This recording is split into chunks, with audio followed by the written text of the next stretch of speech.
All right, guys. Let me know if you can hear the stream. Let me see what you got. What's up, Thomas? There we go.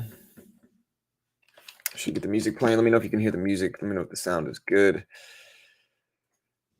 There we go. How's Bitcoin doing?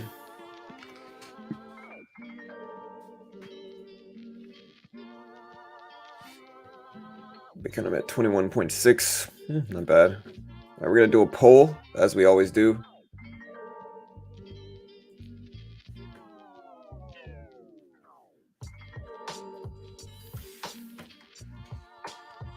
Bull or bear on Affirm for earnings.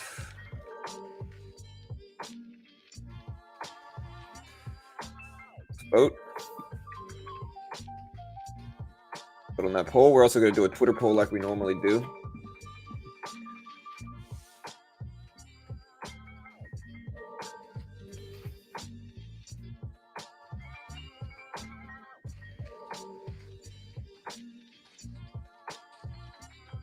We also have ULTA today, marble. No, it's not the marble you think. Different marble. You see Affirm currently sitting around $31 a share.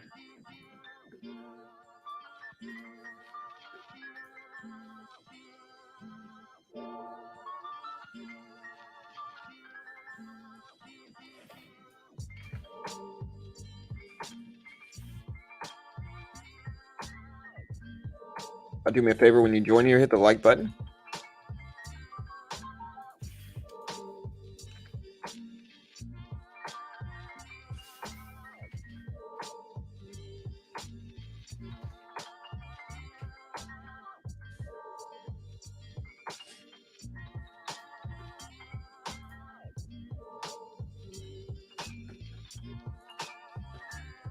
It's just every quarter, every 3 months, stocks report their financial earnings. It's basically how well the stock is doing. They report EPS, which is earnings per share, to gauge on how profitable the company is. High EPS means the company was more profitable. Low EPS means the company was less profitable. With that, they set out expectational numbers so that, basically trying to predict how well or how poorly the company is going to do.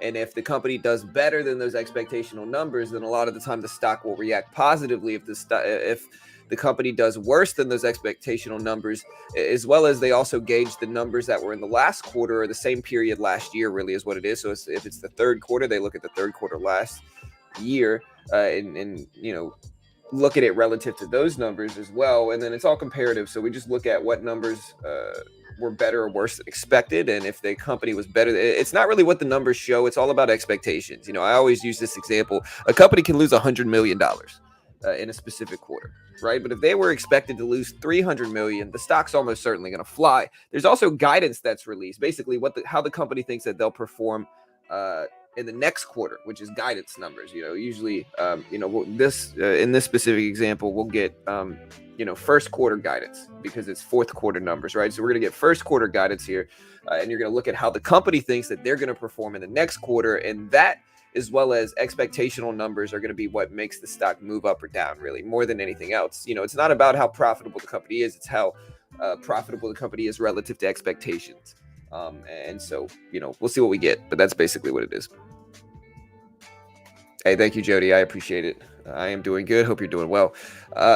What's up? I am. Hey, good to see you back, man. How do you feel about the Tesla split? Well, I think, the market usually reacts positively to that. A stock that I'm actually making more money with today is Snapchat. So we bought Snapchat. We bought the dip in Snapchat with an entry price of around 1080s. Snapchat is now up to the 11s, over the 11s, and we've been slowly scaling out of that. We also bought Intel around $34, and so we're currently up about 64 cents a share in Intel as well, relative to where we bought it.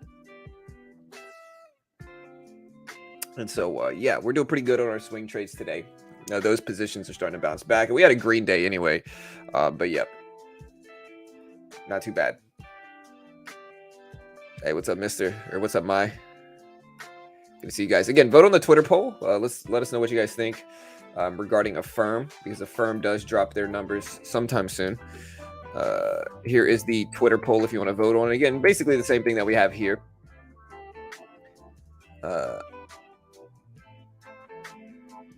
Yeah.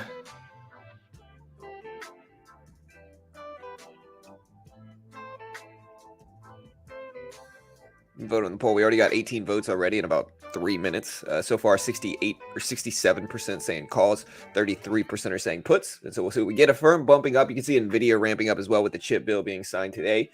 So we did have some good stuff. What's up, Mark? But yeah, with Tesla, it's just kind of, Tesla, it already ramped up a lot leading into the split that we're pretty neutral. I mean, it's down on the day. But, the last... Let me look at like a 20-day chart, and you can see like we were down effectively, down at 205 back in April and June, and so we're up almost 33% or so since then. And I know this split has been on the books for a while, so that's kind of what's going on.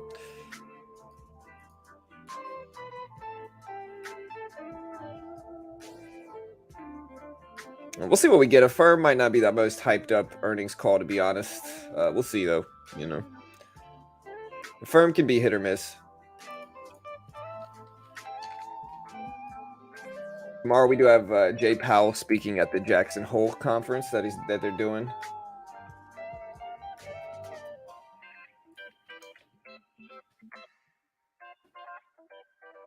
We got about 20 minutes until the actual numbers are released for Affirm anyway. So the numbers are going to drop it right around 4:05.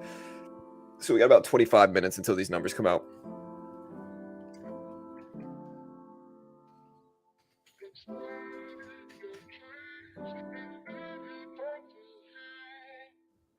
We are getting a bump, man. Look at NVIDIA, look at Intel, man. Everything looks great. I'm having a hard time not taking more profit. I already scaled out of my Snapchat trade basically today.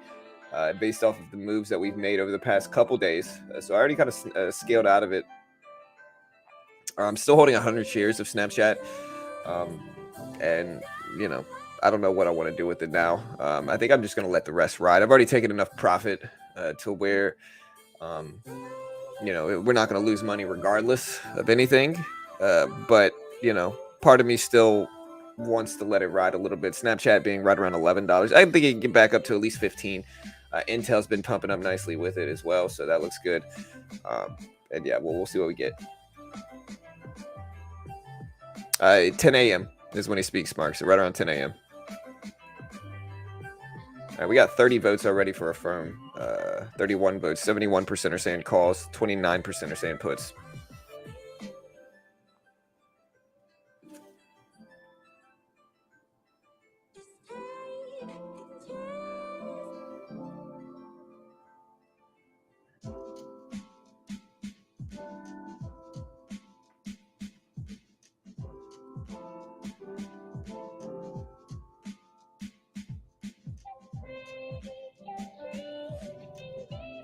We also got a lot of confusion about NEO. Apparently, like some social media or some search platforms are saying NEO earnings were today. NEO earnings are not today. So NEO earnings are actually going to be, I believe, September 8th is what I'm picking up for NEO. So I'm pretty sure NEO earnings are going to be in September. They use an average. A lot of the search engines use an average, and so. But the NEO earnings are not today. They are going to be in September 8th, I'm pretty sure. I don't think the company has really confirmed when they're going to be, but I'm pretty sure they're going to be September 8th, and pre-market is when they're going to release NEO earnings. But you guys can help me a little bit more in terms of if you know that.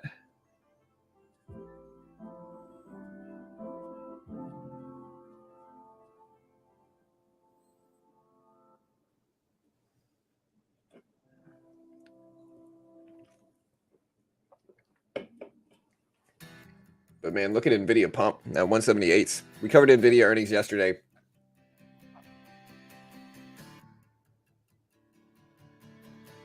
All right, we're looking at our poll here. We got 25 votes. Bull or bear on Affirm.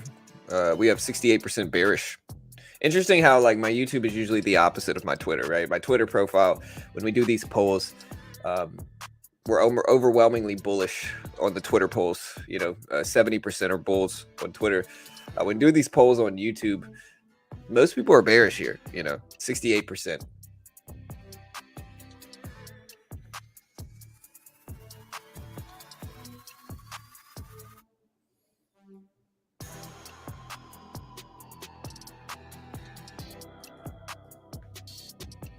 All right, we got about 15 minutes until the Affirm numbers come out, but maybe really about 21 minutes to be exact if we're looking at the exact numbers.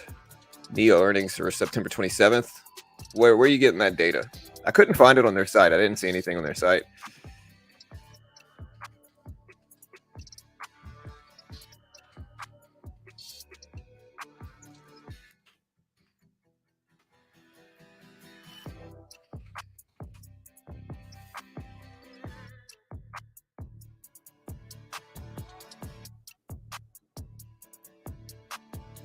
Earnings call's at 5 p.m. today for Affirm. 5 p.m. is when the earnings call actually is.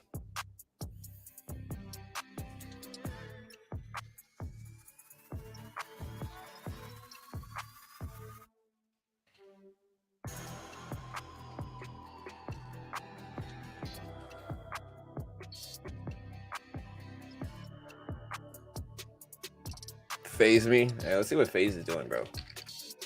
Phase ramping up today, man. Where did Phase IPO at is the question. So Phase IPO'd at 13. It's now at 1750. Phase has just got all that big support, man. Boeing looking nice as well. Trading View. I don't know if Trading View is right. Earnings Whisper. And I don't think it's confirmed yet for NEO, but Earnings Whisper has it for September 8th. 6 a.m. in pre-market. I don't think it's confirmed yet, though.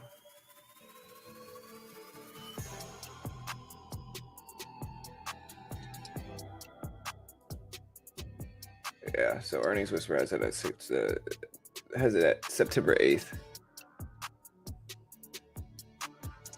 So I don't think they've confirmed their earnings yet, is what it is. So nobody really knows. Everybody's kind of guessing at this point in time. But if they didn't confirm it, it's not going to be today. About Mob earlier, yeah. Mob was really hyped up as an IPO. Ripped up at 502s now. Nvidia's still pumping. Intel's still pumping. Snapchat's still ramping up too.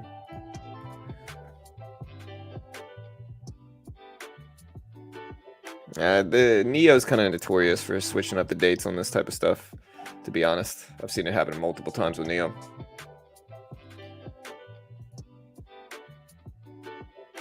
Costco just broke over VWAP.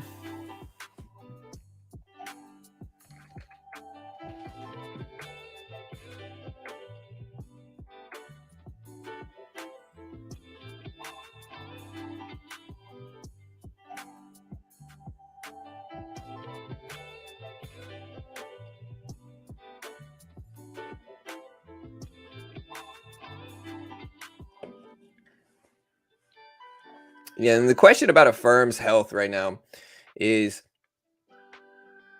as a lending company, how are they going to be affected by inflation? If we look at a firm's long-term chart, it's mostly followed the rest of the market, but we've started to see a small resurgence. It's just down so much that there might be value here.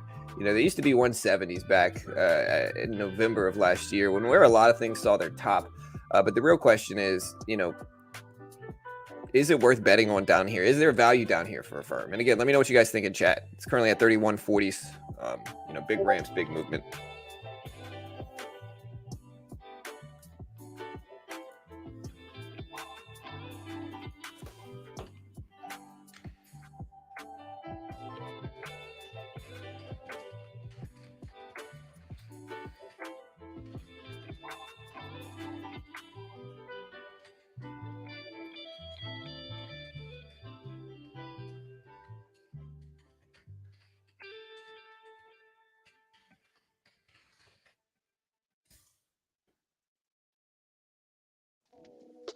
Can't borrow. Why is GOVX?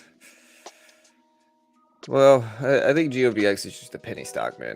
And so with it being a penny stock, I'm gonna go ahead and take another little piece of my Snapchat trade off.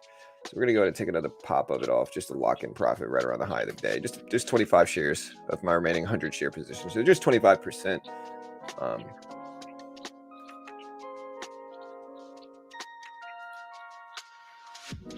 Nvidia still pumping up. Tesla at 294s.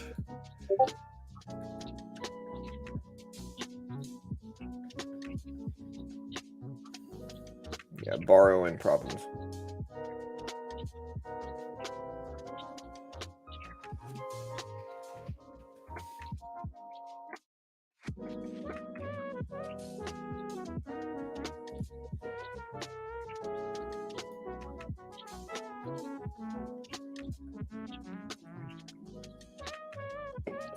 All right, we're at 3140s for Affirm, 3140s. We got about 15 minutes until the actual earnings drop here. We also have ULTA earnings dropping today. ULTA about 420 right now in price, about 420. We also have MRVL dropping their earnings today as well. And these have flown up with it. Marvel has flown up, tech stock, ULTA has ripped up today. So a very good day in markets for the most part here. SPY recently has just made a pretty solid push. Bed Bath still starting to make its resurgence as well. And that's nice for me too, because, you know, we're still holding this. So, you know, you'd love to see that. Hopefully it makes its another ramp. We've been pretty patient with this trade. But a good day for my positions for sure. Yeah, Ape is moving up. Bed Bath is moving up. AMC moving up. So, you know, everything's kind of seeing a late day resurgence here.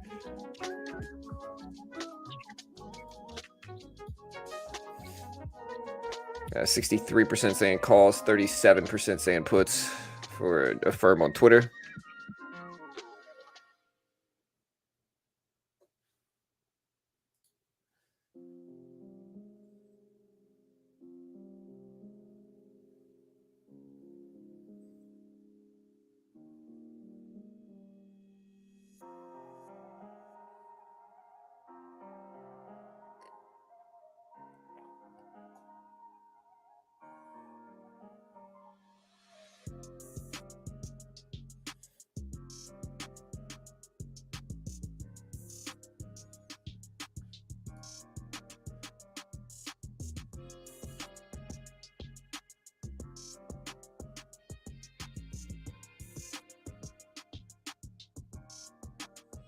Joe Pesci is going to appear in Pete Davidson movie.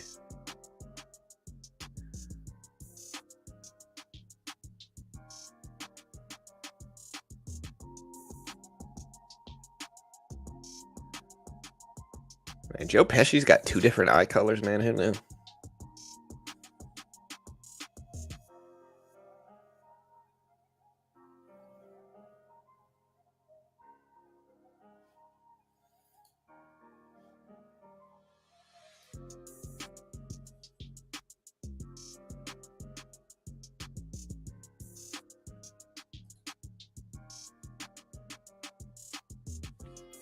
All right, guys. Affirm at 3120s, 3120s. AMC at 950s.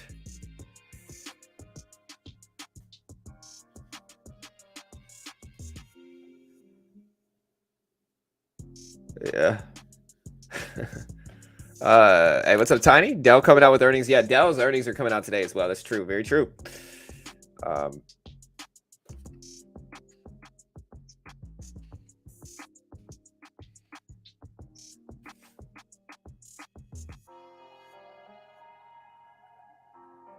I forgot about that. So yeah, we have Dell earnings. Also dropping ULTA earnings.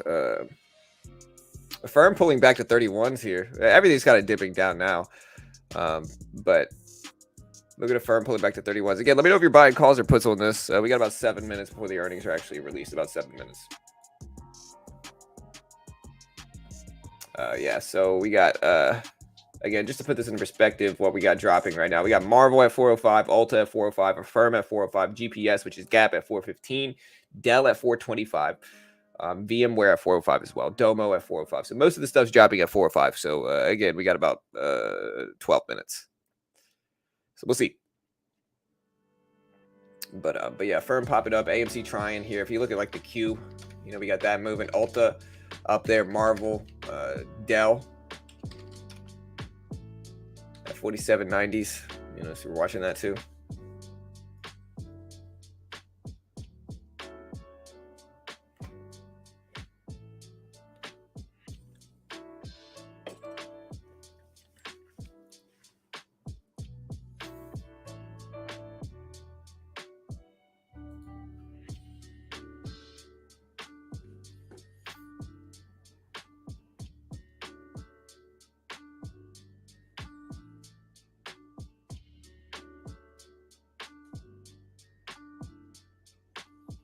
Nvidia started to test highs again, man. Look at Intel ramp up here, man. Snapchat ramp it up too. I'm wondering how much of this is just the broad stock market. Here's the Q breaking highs with everything else. So Q running up. Affirm is a tech stock. You get about 5 minutes.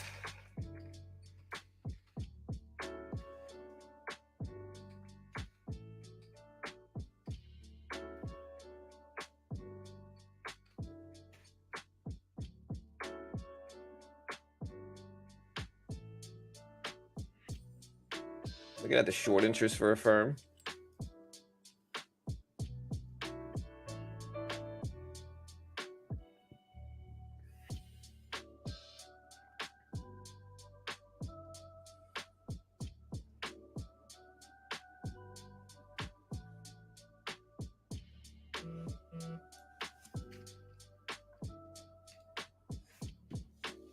All right, guys. So Q is up to 320s, 320s. Yeah, man. I mean, dude, I'm telling you, bro, yet another person I disagree with in the stock market, bro. I mean, listen, I'm just against buying. I'm listen, if you're going to hold, you got to hold. Especially, here's the thing, right? Like, NVIDIA is such a strong company. You know what I mean? So it's like, with such a strong company in NVIDIA, you got to be patient with it. You know, the benefit of trading and investing and swing trading large cap companies is this, right? The benefit of that is that even if you're wrong short term, you can usually hold long enough and be right long term. You know what I mean? So like taking very quick short term trades, like it's one thing if I take a little bitty position short term, right? It's another thing if you're taking millions and millions of dollars worth of positions short term and then getting out right before a big run. It just doesn't make sense, man. It just doesn't make sense. And I think people get hyped up and they get interested and they want to support these communities, but it's just kind of like. And the other thing is like Jackson Hole maybe is affecting it. Like we do have Jerome Powell speaking tomorrow at 10 a.m. in Jackson Hole, and so with that, maybe she's anticipating that, and maybe it's a good move. I don't know. You know, who knows? But we'll see. You know, we'll see what happens.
All right, guys, so we're starting to get some run-ups, man. Look at the Q popping up big, man. Just running here. 3 minutes, guys. 3 minutes. Yeah, man. NVIDIA popping up. And it's good for me because my Intel position that I've been in is popping up. You know, a lot of stuff. Tesla's starting to rebound, too. The market's just flying back here. So you'd love to see it, you know.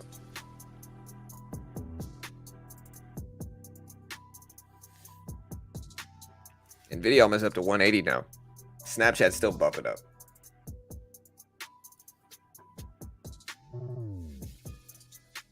All right, guys. We got about 7 minutes before the earnings are actually released. I don't think we have any earnings that are dropping right at 4 p.m. I think they're all released at 4:05. Some of them might come out early. But yeah, we don't have one. Oh, we got Sumo, S-U-M-O, getting dropped at right at 4 p.m. Same thing with Workday. My bad. That's another pretty big one. W-Day. Workday getting released right at 4 p.m. here. So, you know, we'll see what we get on that front.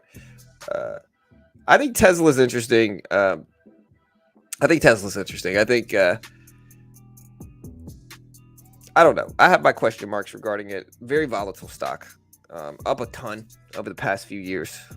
And so I if I'm going to buy it more, I'm going to wait for it. If I'm going to add, I'm going to wait for a dip. You know, I'm not going to take any position right now, you know. Yeah, SPY mooning. Hey, Q mooning, tech mooning. W-Day should be dropping their numbers in about 30 seconds, guys. 30 seconds. Intel, my position in Intel is doing lovely right now. Again, these are two positions I bought. Swing trades have been on point. Here's Intel. We bought this. Look at Intel fly up today on that chip bill. We bought Snap today too. I mean, we bought Snap a couple days ago. Our entry with Snap is 1070, 1070s. So Snap is now up to 1125. So beautiful position there. We're up like 50 plus cents in that trade per share. So you love to see it. And yeah, Intel ramping up big. You love to see it. Nvidia popping up big. Tesla moving up. And so there's a lot of bull moves coming out in the market right now. All right, guys, here is W-Day. Should be releasing their numbers right at the close. And we'll pull this up getting ready for this, for WDAY. But again, the numbers are really supposed to drop for Affirm specifically at 4:05 p.m. 4:05 p.m. is when the numbers should be dropping.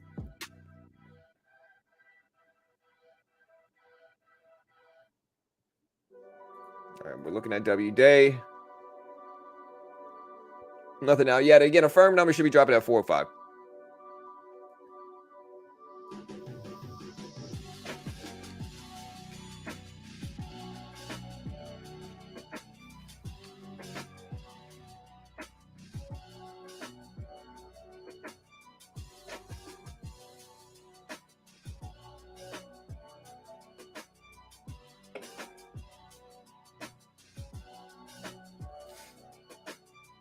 All right, guys, nothing for W-Day yet. We do have Affirm pushing up to 3140 or so, 3140. All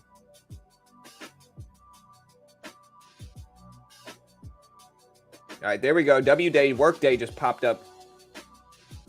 W-Day pushing up. They did drop their numbers. Workday dropped second quarter adjusted EPS of 83 cents profit, 83-cent profit per share for W-Day. They were expecting 88 cents. 88 cents is what they expected, and they ended up showing here 83 cents, so a little bit lower than expected in terms of EPS. Second quarter loss per share of 25 cents. Second quarter loss of 64.2 million, and they expected. Let me see. In terms of sales numbers, revenue showed 1.54 billion versus 1.52 billion, so higher revenue than expected. A revenue beat, a EPS miss. A little bit lower than expected here. For W-Day, and it's popping up still. Again, the big numbers are dropping in 4 minutes, guys. That's W-Day. It is up here. We can throw these numbers up if you guys want to see it. Adjusted EPS is 83 cents per share profit.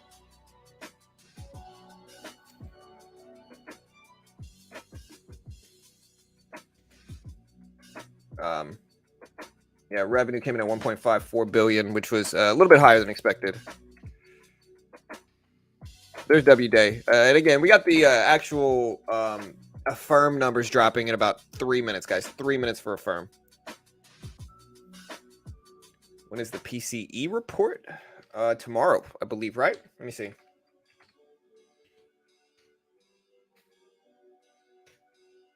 Two economic calendars I use, Market Watch, and again, it shows PCE money numbers are coming out tomorrow at 8:30. We'll be covering it for sure. But W-Day pump it up. Affirm dipping down a little bit here, dipping down a little bit.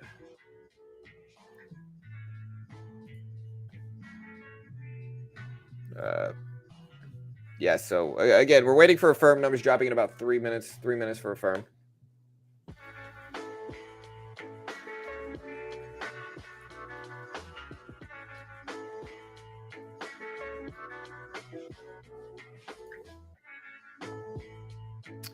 Yeah, we can cover FTCH. We're going to cover it. We'll cover everything that comes out, really. But again, right now, the main one we're looking at is Affirm, Marvel, ULTA, Gap, Dell. FTCH, we'll cover that one too. FTCH is expecting 31 cent per share loss in EPS. But again, everything's dropping in about 2 minutes here. 2 minutes.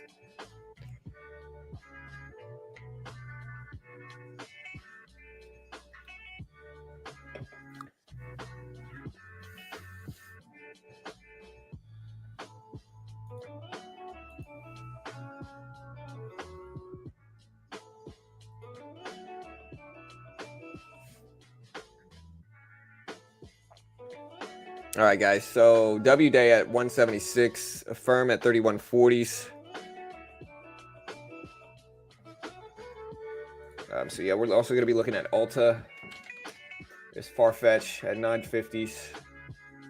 Well, yeah, it's cheap, but I don't know enough about this company to really say, man. You know what I mean? If I'm being honest, I just don't know enough about it. ULTA, very powerful stock. Marvel, good looking long-term chart as well. Dell, numbers coming out as well today.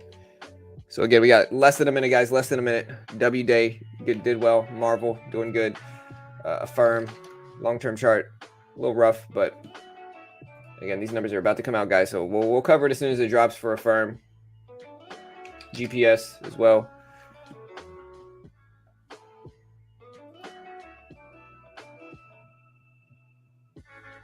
All right, Affirm up to 3170s, guys. Affirm numbers looks like they just dropped.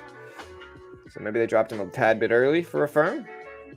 Yeah, Affirm just tanked here, down to 27 bucks.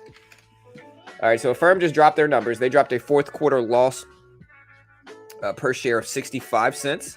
First quarter revenue of 345 to 365. Affirm expected 45-cent loss per share. They put a fourth quarter loss per share of 65 cents, so much worse than expected. First quarter revenue of 345 to 365 million. A fourth quarter loss of 168.4 million. Fourth quarter revenue of 364.1 million. We did better than expected for fourth quarter revenue, worse than expected for fourth quarter loss per share. They see their guidance coming in at 163 to 173. So again, Affirm with a EPS miss, a revenue beat, and I'm not sure about guidance here, but again, here is the Affirm numbers.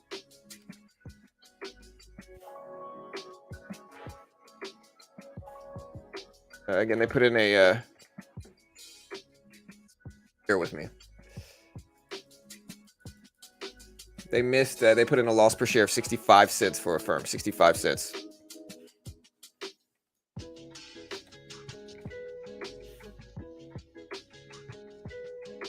And revenue of 364.1 million.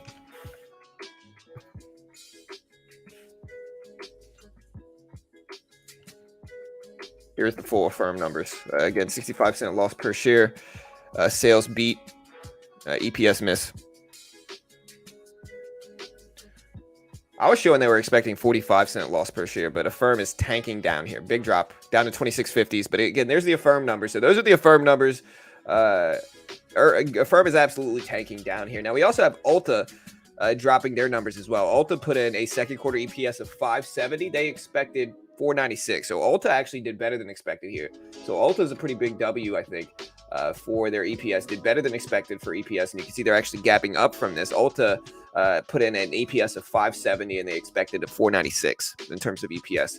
So better than expected on that front. They also showed 2.3 billion in sales when they expected 2.2 billion. So yeah, ULTA did better than expected. Second quarter EPS of 570, versus again a 496 expectation, and a few other things here. So again, there's the Affirm numbers, worse than expected, down to 26. ULTA did better than expected. We also have Marvel, MRVL here. Marvel dropping down on their earnings as well. You can see the Marvel numbers are as follows. Marvel dropped second quarter EPS of 57 cent, beat the 56 cent estimate. Sales of 152, missed the 152 estimate. So slight miss in terms of sales, but an EPS beat, mostly break even though. Third quarter EPS for guidance numbers came in at 56 to 62. So neutral expectations for Marvel here. And Marvel's actually reacting negatively to this. They're down to 52.20s here. Affirm is all the way down to $26 a share here, 26 bucks a share.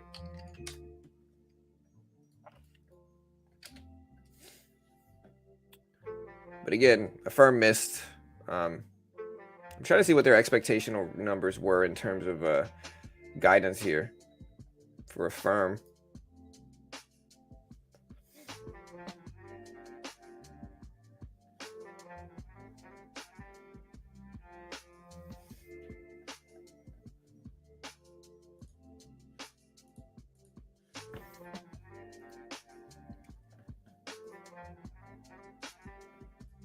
Dell is out as well. Yeah, so Dell numbers are coming out in about 15 minutes or so. Dell numbers are not out yet.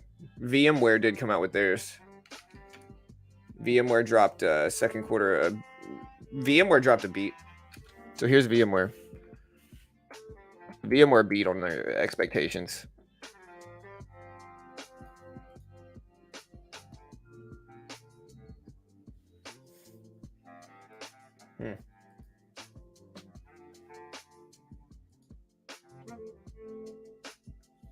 Yeah, so Marvel down. Again, ULTA did well.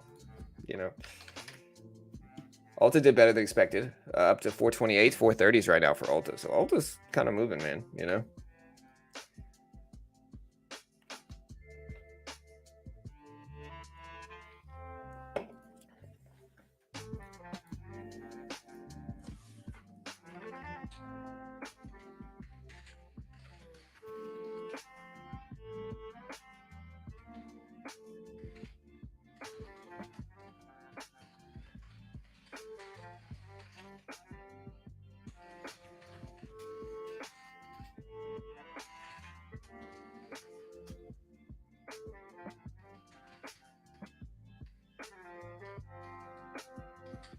All right, so Affirm trying to hold at 26.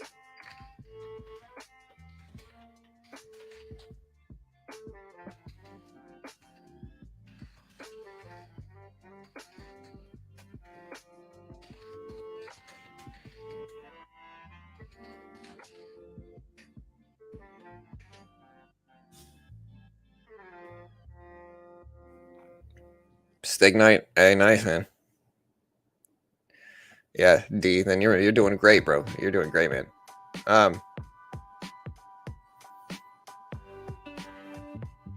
Who's Brian? Anyways. But yeah, look at ULTA. ULTA flying up here. Again, we do have Dell numbers. GPS Gap posted their results as well here. Or at least I think they did. Let me see. Let me make sure. I thought I'm trying to figure out whether it was Dell.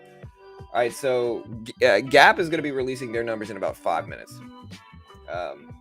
Dell is going to release theirs at 4:25, so in 14 minutes.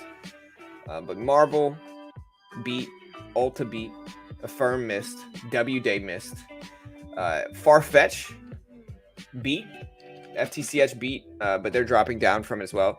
So FTCH is at 920s right now, but they showed 21-cent EPS loss per share, 21-cent loss per share, which was better than the 31-cent loss per share estimate.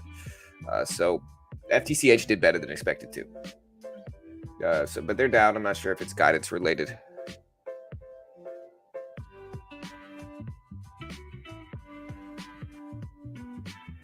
Hey, what's up, BB? Firm might be a bear trap with the SPY ripping.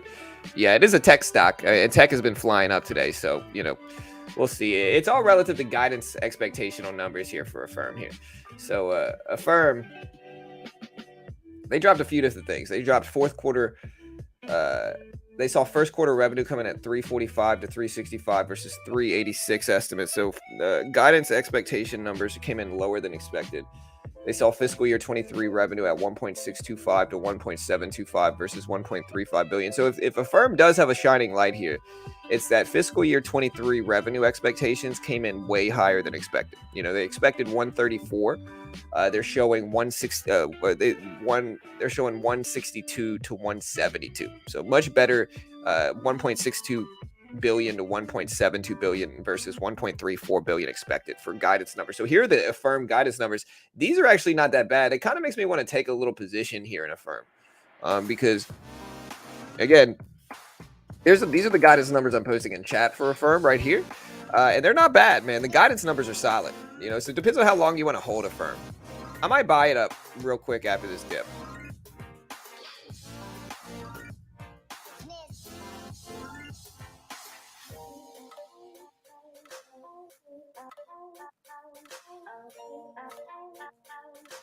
Nice. So we bought 15 shares of Affirm after this dip. We'll see if it treats us right. We're already green on the day anyway.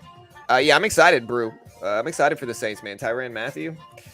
You know, that'll be a fun year, dude. Hopefully we do well.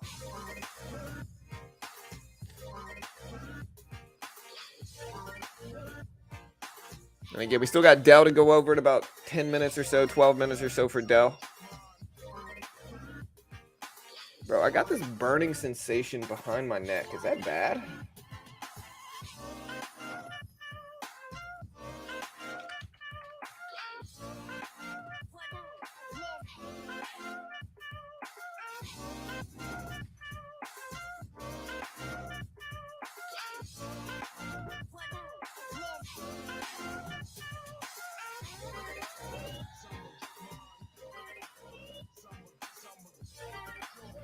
As long as it ain't cancer, I'm okay.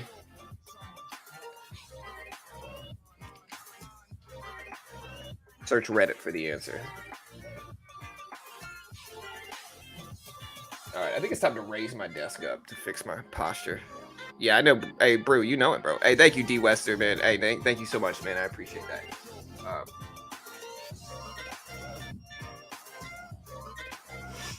All right, let's stand up here. Oh, man. All right, guys.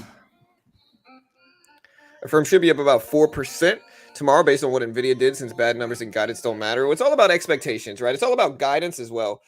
But yeah, NVIDIA, the reason NVIDIA is up so much is the chip bill that passed, right? The chip bill got executive ordered today by the president. And so with that, microchip stocks are just flying up, including Intel, NVIDIA, everything else, right? And that's kind of bolstering tech up a little bit also with it.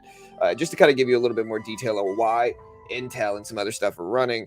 NVIDIA actually, after earnings dropped. So NVIDIA did drop post earnings. They just started to creep back up this morning with the executive order that was, done on the chip bill, which boosted chip stocks up basically.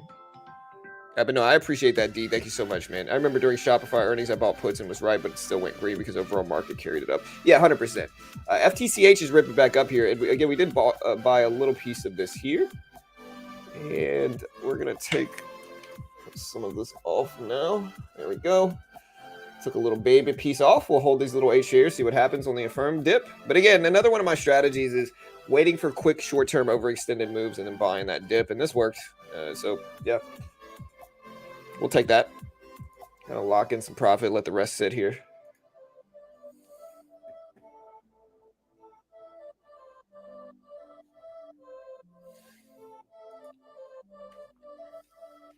Also, guys, y'all check out Alpha Insider here. We are going to be reporting a lot of our swing trades on this website. It is a way to track swing trades. You can see like there's a ton of traders here. I can load more strategies. It's kind of a way to back test, but more so than that, you know me, I'm a big back tester, but more so than that, you can track to see how other traders are performing. And I do have an account here. I only have a few trades up, but you can kind of track to see how they're doing on the year, on the month, and kind of get a full picture on what's going on in this type of stuff, right? So yeah, check it out. I'll post this link. Great way to help support your boy here. I think GPS just reported their numbers here. GPS is flying up. It's at 1050s right now, 1050s. If you want to check out Alpha Insider, I'll post this link right here. Again, you can kind of follow my trades, some of them at least. Yeah, there goes Gap dropping their numbers. Let's see what they showed. All right, Gap posted a second quarter loss of 49 million, a second quarter loss per share of 13 cents. What do they expect here is the real data to look at. So they expected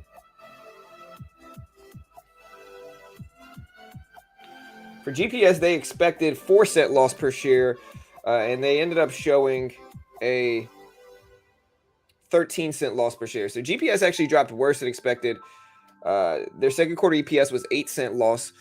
Down from 70 cent year over year. 3.86 beat the 3.82 billion estimate. So sales came in better than expected. Sales beat estimates, but EPS was worse than expected for Gap. And for whatever reason, Gap is up on that. MOB is just a recent IPO. I think it's a drone company from Israel, right? If I remember correctly, something like that, right?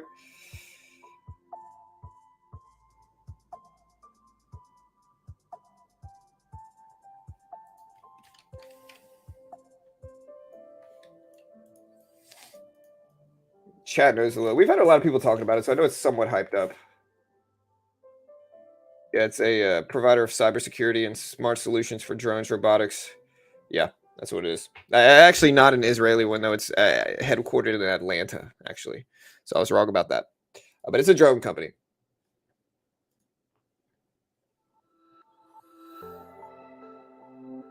All right, guys. So 27's here for Affirm.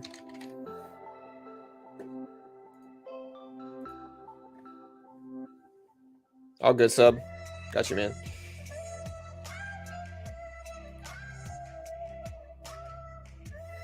I got my Star Wars shirt on, bro. You see this shirt, guys? Y'all see this shirt? I got my Star Wars shirt on, dude.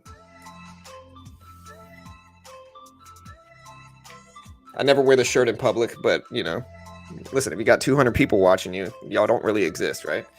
I mean, y'all are just my imagination here. Hey, what's up, randomness? Yeah, we did buy Affirm. We'll see what happens. Gap is up to 1050s. Gap is up to 1050s. We also have Dell dropping their numbers in about 5 minutes for Dell. I think they're dropping theirs in 5 minutes. They might have reported it early. Let's see what they show. It says, okay, so Dell did, no, that's a VMware. For whatever reason, it's showing up with Dell. I mean, I've done some pen testing here. I've used VMware virtual machines, Kali Linux virtual machines for hacking, you know. I would never hack anybody, you know what I mean? Never, not me. But I might know how. Dell up at 49s.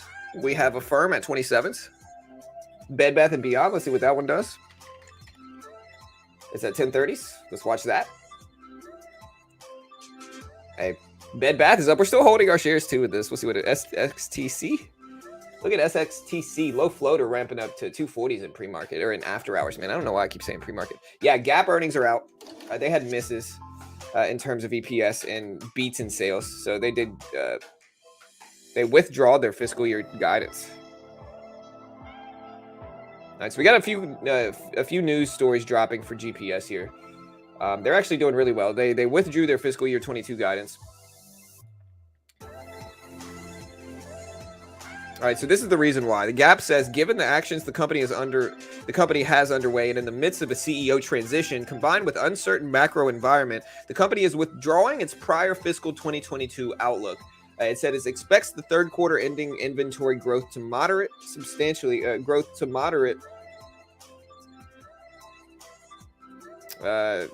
this might be a spelling error. So yeah, it expects third quarter ending inventory growth to slow moderately. Or to moderate substantially, and is targeting negative inventories versus last year by the end of fiscal year of 22 as a result of its inventory actions, reductions of receipts, anniversary of higher in transit levels last year, so forth and so on. And while the company is making progress, this is all quoting here, while the company is making progress balancing its assortments, it remains cautiously optimistic in light of the consumer environment as it relates to its revenue in the second half of the fiscal year of 22. It's seen improvement in sale trends in July and into August, consistent with many other retailers. But yeah, sales are down, but for whatever reason, Gap is up on that news. I'm not sure why.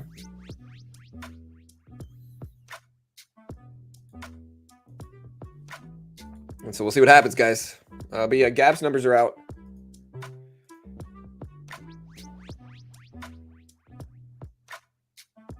Again, Gap's posted a second quarter sales of 3.86 billion. Second quarter loss per share of 13 cents. Dell's not out yet, I don't think, unless Dell dropped their numbers. Dell drops theirs at 25, at 425 in 3 minutes. Dell has not reported their numbers yet.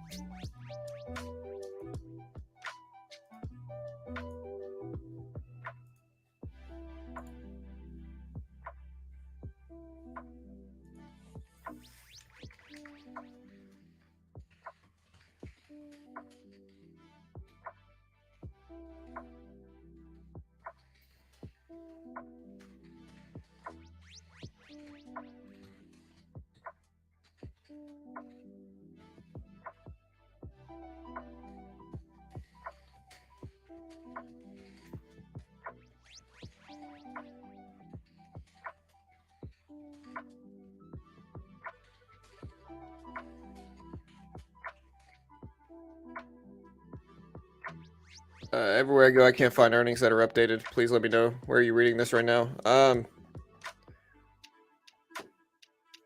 I am reading most of this. Dell isn't out with theirs yet. I look at Earnings Whisper.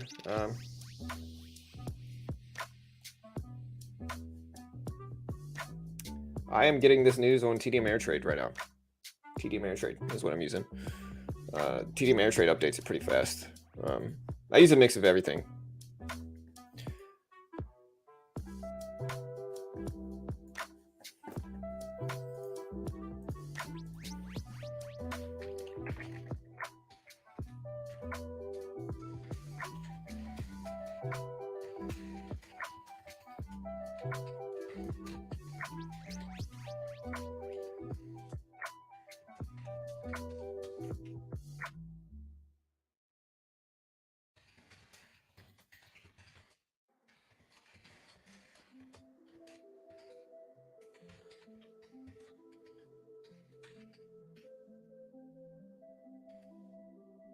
We got GPS at 1070s. We got Affirm at 27s.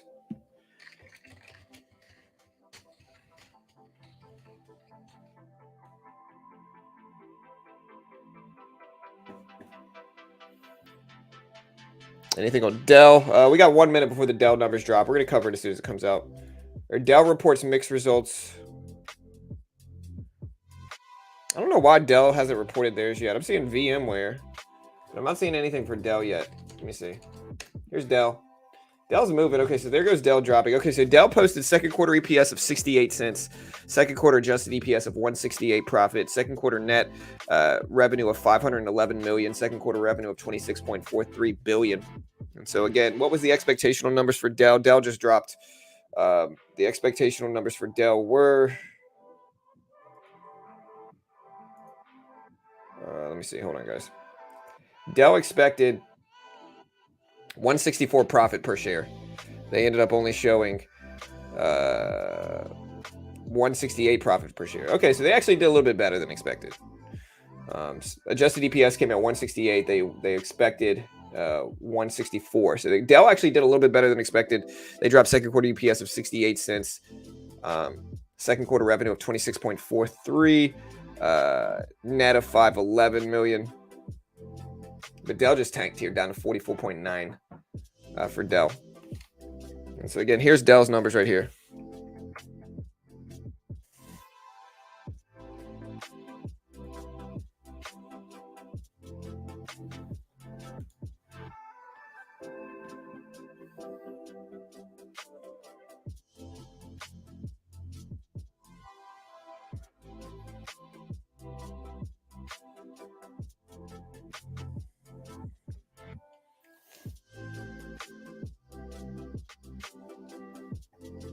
But yeah, here's Dell. Again, second quarter EPS of 168, beat the 164 estimate. Sales missed. For whatever reason, Dell is absolutely tanking here. I don't see guidance numbers for Dell either. Mixed results so far. Down to 44.90s. I might buy the dip, though, if it sets up well. You know, a lot of time these dip buys can be really profitable.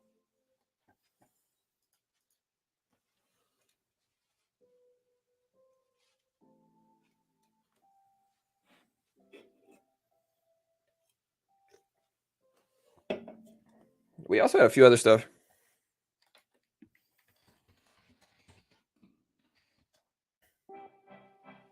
Nope, it won't.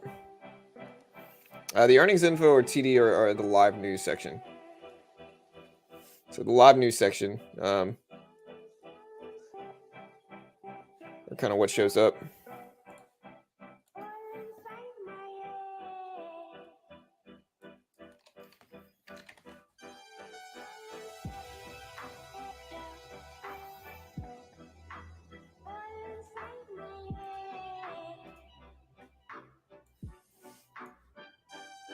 Dell's not halted. It's just moving slow here. Unless they did a halt. Let me see. I can check. I don't think it's halted, though. No, it's not halted. It's moving. It's at 45s. Hey, my man K. Thank you, brother. I appreciate that, dude. Shout out to K with the donation.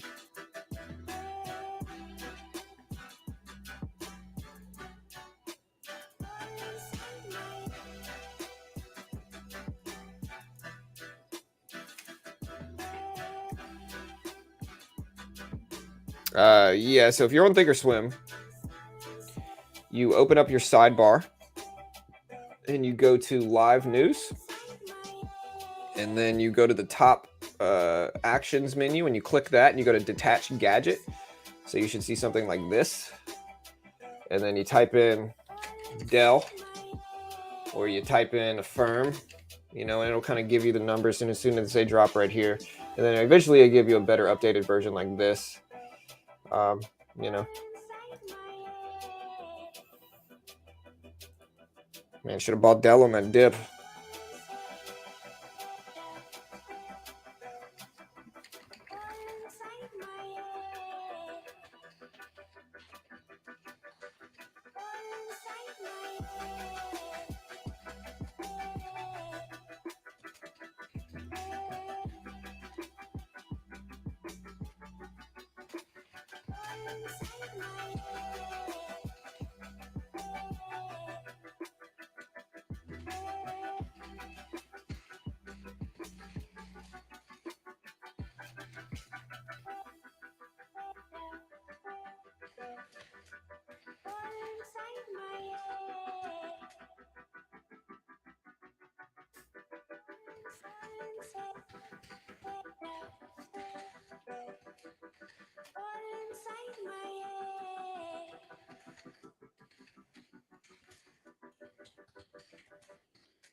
All right, so we're starting to get a rebound in Affirm.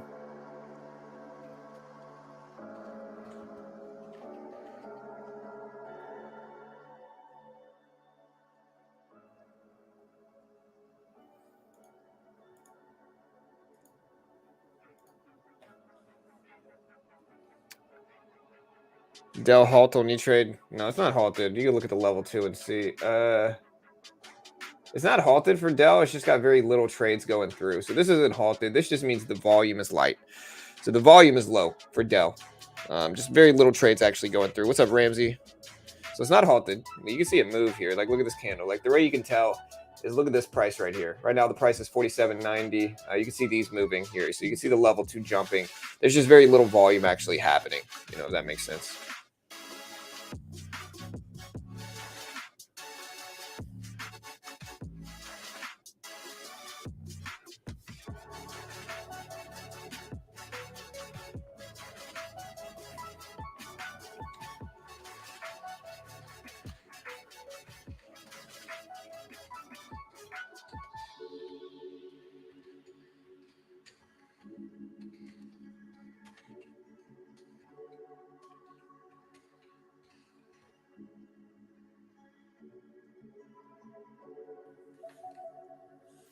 All right, so Dell just broke lows here. We got Affirm at 27s.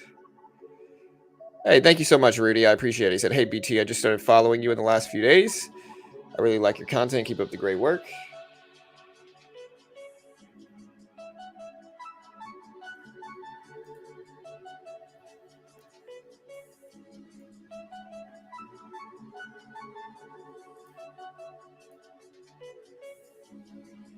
But yeah, thank you so much, man. I appreciate the support. Again, we have the Affirm earnings call going to be in about a couple minutes.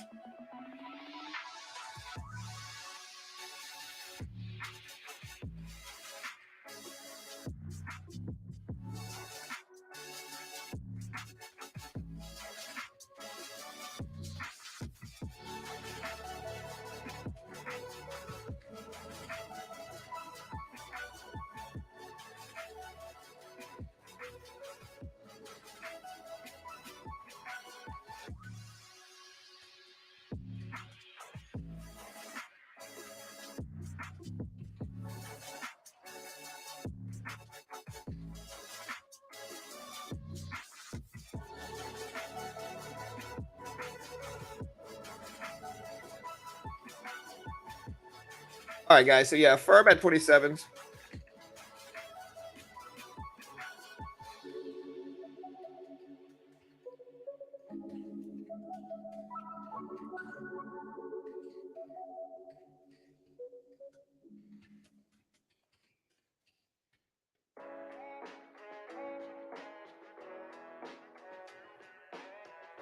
All right, guys. So yeah, we have Affirm at 27s. Affirm at 27s. Cassava Sciences director buys 860 in common stock.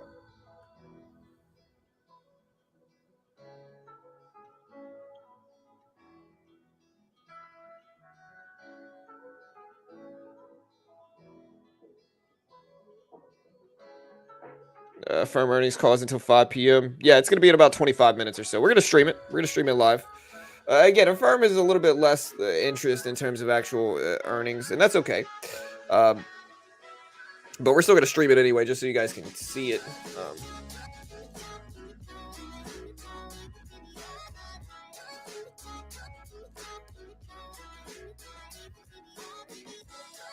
Yeah, man, earnings sometimes make no sense, bro. Sometimes stocks can have great earnings. Nvidia pump it up a little bit in pre as well, because sometimes stocks can have great earnings and just tank, and sometimes stocks can have terrible earnings and rip. And so you never really know. It's just one of those things.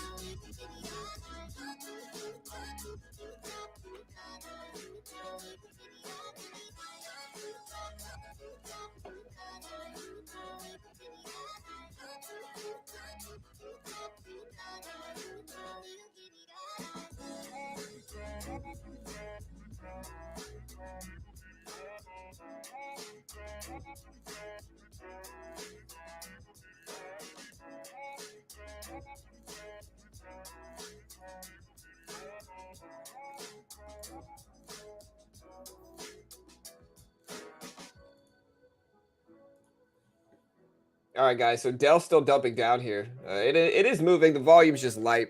Again, ULTA, man. ULTA did great with their numbers, ripping up to over 430. We have ULTA. We also have MRVL, which kind of rebounded a little bit from those earnings numbers. If Dell drops too much, we might buy the dip, but we're going to wait and let this thing keep dropping. If we look at it over a yearly chart, I'm trying to see if there's some value in buying a dip here. We're currently, at 44, so we are currently right around here. The yearly low is down here. The problem, though, here's the real problem with the Dell. The problem with Dell is that they're just not as good of PCs, man. I have a Dell, bro. I used to have a Dell, bro. Look, here's a Dell right freaking here, man. All right, so listen, I'm not knocking on a Dell, okay? Like, here's my old Dell right here, all right? Like, listen, I don't hate Dell, all right? Like, Dell's cool, but, like, objectively speaking, they're just not as good of computers, man. There's not as good of computers here. I'm gonna put this Dell up. It's an old Dell. It's my kid's computer, man. I let them play on that thing. But they're kind of the off-brand of a computer, you know what I mean? And I don't know, man. What do you guys think? Y'all like Dell long term? Let me know what you guys think.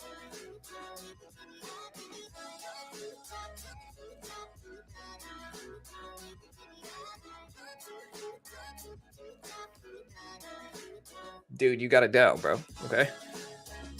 Snob. Am I a hardware snob, guys? Let me know. Am I a hardware snob? Yeah, honestly, I liked my Dell, bro, but I got a Lenovo here, okay? I moved up to a Lenovo, all right? I'm not saying I dislike Dell. I have a Dell, okay? If I didn't like Dell, I wouldn't have one. I really had no problems with it. To be honest, at the very beginning of my live stream on YouTube, when I had to be a little bit cheaper with the stuff I used, I had an i3 Dell with like 8 gigs of RAM that I ran the entire stream on plus multiple monitors. And that thing held up like a champ. I'm not knocking Dell, okay? And maybe there's something where inflation is higher, people go with the cheaper computer, and maybe that's good for Dell. But is Dell a dip buy where we are now? Let me know. Is Dell a dip buy where we are now? Dell currently sitting at 4420s here, 4420s. Let me know. Yeah, corporate uses Dell because they're cheap and they're effective. Right, I get it. Ooh, that guy, bro. I'm not tripping. Listen, I have a Dell, man. I'm just saying they're cheaper computers. All right, that's all I'm saying. Right now, I've got an Alienware R11, which I know everybody hates.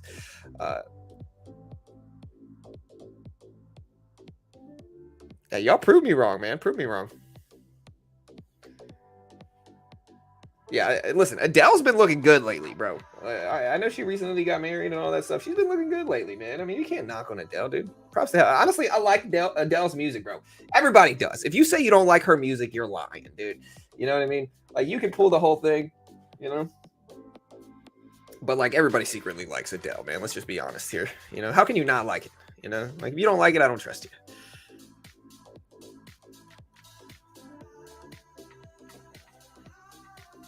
Cheap and rigid.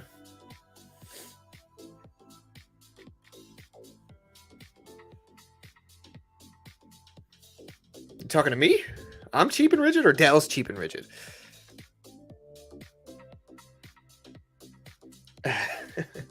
Y'all are being dramatic in the comment section. Just Joe. Come on now. Let's not be dramatic here, man. I can dislike Dell. That's okay. You trying to, say I'm a terrible person? You're all going to cancel me because I don't like Dell? Come on now.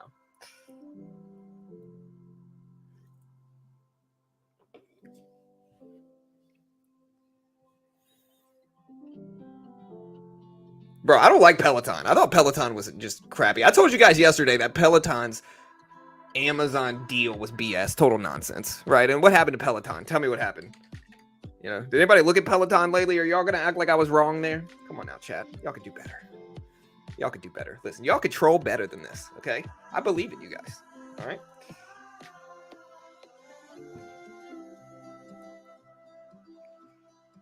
Okay, cool. Peloton, the next Bowflex. See, I kind of like these small streams because I can just kind of horse around with you guys. And I'm not serious. I'm just kind of messing with all of y'all. That's right, that guy.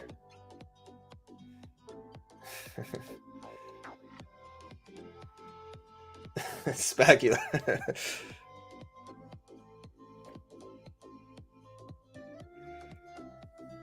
Bro, Tate got canceled so fast, bro. He got canceled so fast. Honestly, he kind of deserved it, dude. Like, listen, I'm not for canceling anybody, okay? But like, if you're gonna go around saying the stuff that he was saying, of course you're eventually gonna get like taken out of there, man. You know what I mean? Like, of course they're about to just, terminate your account. Of course that's gonna happen. That's a reasonable expectation. I don't know what that dude expected. Of course.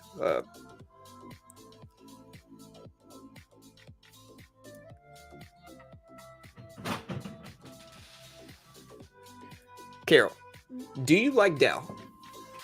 Dell computers. Carol's shaking her head saying no. Carol's a Dell snob too. Listen, it runs in our family. What about Peloton? You believe in Peloton bikes? No? Okay. Man, listen to this. She sounds like my echo over here. Yeah, Lil Boosie's been going around saying some dumb stuff too. I mean, let's be real here. Yeah. Oh, well, yeah. Yeah, I mean, that's gonna happen. Can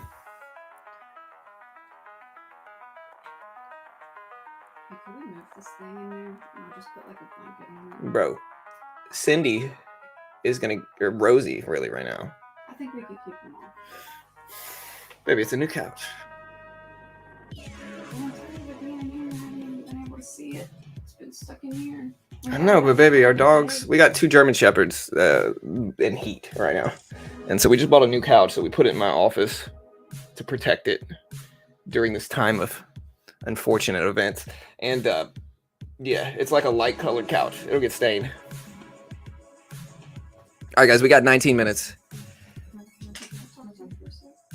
Ali B says if you had a Peloton, you'd be hyped. Yeah. Well, it's a VR bicycle. We just buy a regular bicycle. You know what I mean? Boom, problem solved. And I will say this. I haven't tried a Peloton. So, like, I haven't tried it out yet. So, like, maybe there's something that I just don't get. But from my perspective, we have a gym membership and we just go to the gym. So. Very true. Carol coming with the facts when you guys, as the young people say, facts. Hitting you guys with the real truth about Peloton. All right, guys, hold on one second.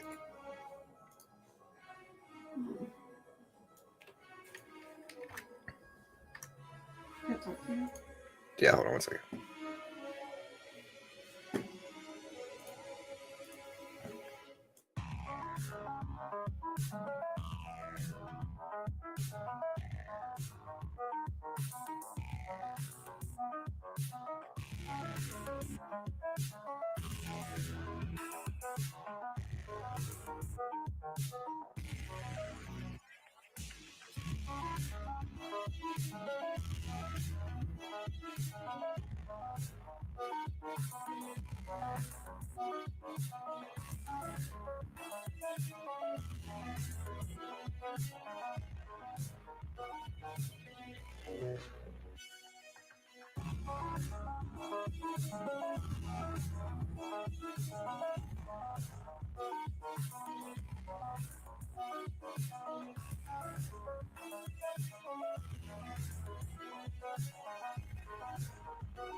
All right, guys. Sorry, Carol had to talk to me about something. How old are you, bro? You look like 28.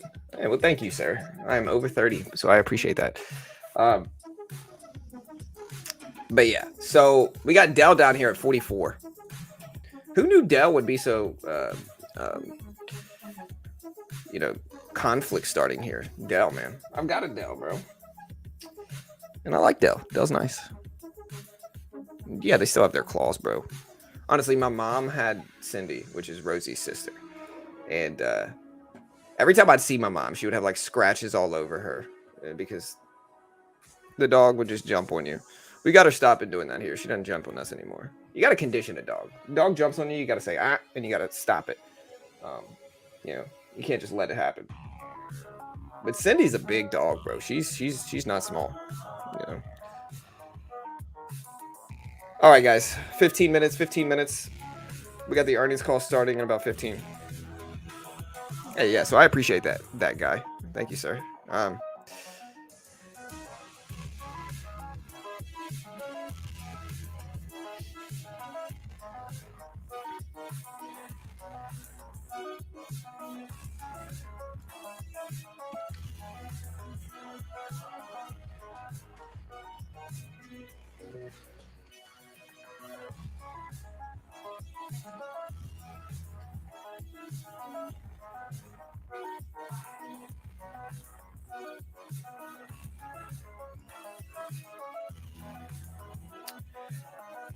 Yeah, man. VWAP bounced really nice. But yeah, thank you, Kay. I appreciate the super sticker, man. Thank you so much. I appreciate that. Reversal after the earnings call. I hope so, man. I'm in it right now. We bought a little bit of shares. We already took profit, but we're riding it up. We'll take it.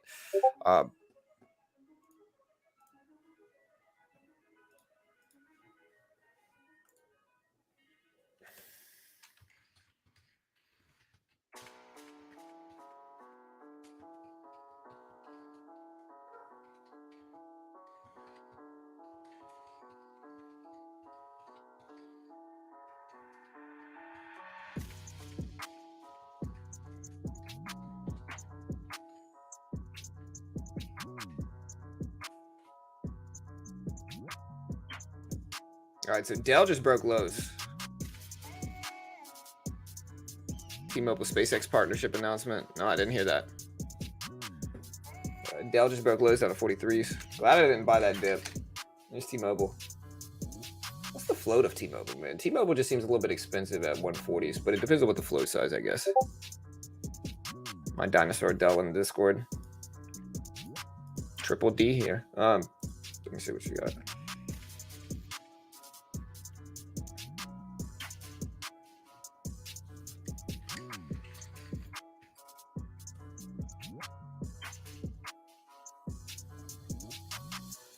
Honestly, that's what my Dell looks like, bro. Again, here's my Dell right here. This thing, honestly, this thing ran like a champ for a few years, bro. This is how beginner trading started, man. This thing ran like a solid champ for a few years, man. So I can't even knock Dell. I really can't. You know what I mean? It did its job. The problem, though, is that I gave it to my son for a little while, and then I gave him Steam with it, and it's just not a gaming computer. So my son downloaded all these ridiculous games on it, and now it's just incredibly slow. I deleted all the games, but I think the damage was done already, and it's just incredibly slow.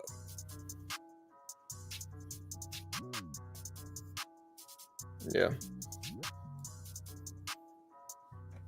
All right, guys. 12 minutes here, 12 minutes. Again, we're still in Affirm right now. We bought the dip. Our entry is 2640s. So our entry is right here. We bought the dip right there. And we already took profit too, so that's nice.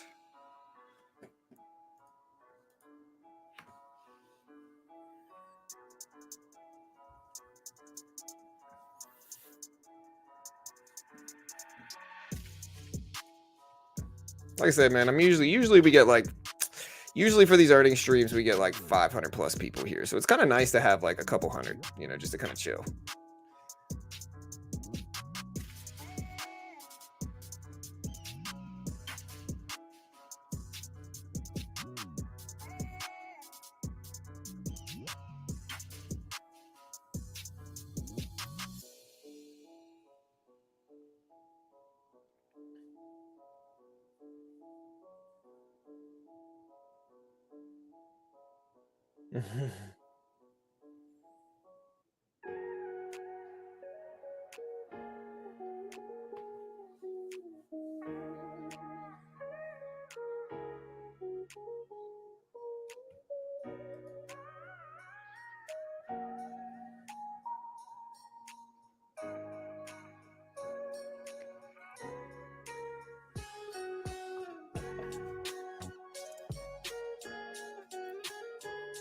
All right, guys. So we're just kind of hanging out.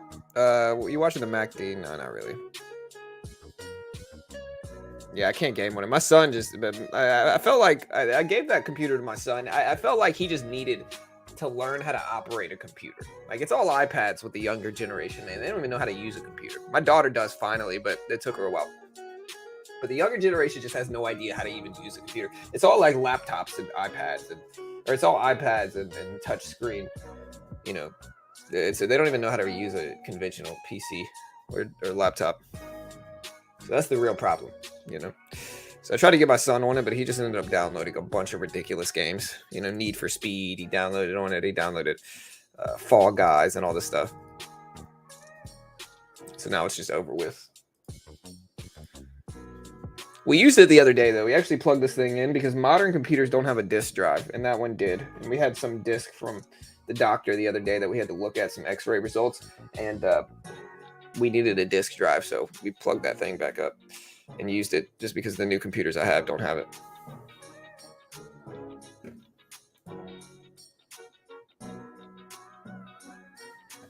Yeah, thank you, Spac. I appreciate that. All right, guys. So we're just hanging out, kicking back.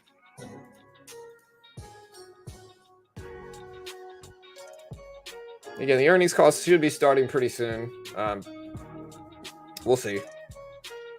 And again, real quick, y'all check out Alpha Insider. Alpha Insider is really dope because it actually lets you track different traders to see what they're ultimately doing, right? So you can look at these traders, find which ones are making money. This is a pivot point reversal strategy. Honestly, it showed really good results. And you put in the trades before they actually do anything. So you know the trades are legitimate, right? So you can kind of see what they're doing, why they're doing it, what they're tracking, like what the daily gains are, weekly gains, monthly gains, yearly gains, 5-year gains.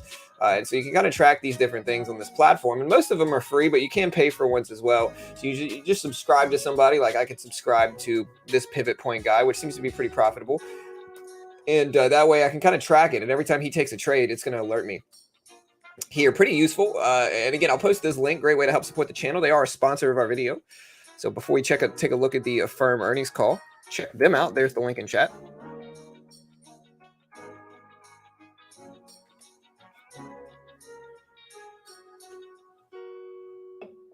Yeah, 10 a.m. tomorrow morning. JP speaking. We're going to be covering that live. We also have PCE data dropping tomorrow morning as well. So we'll see how that goes too. That's going to affect everything, to be honest.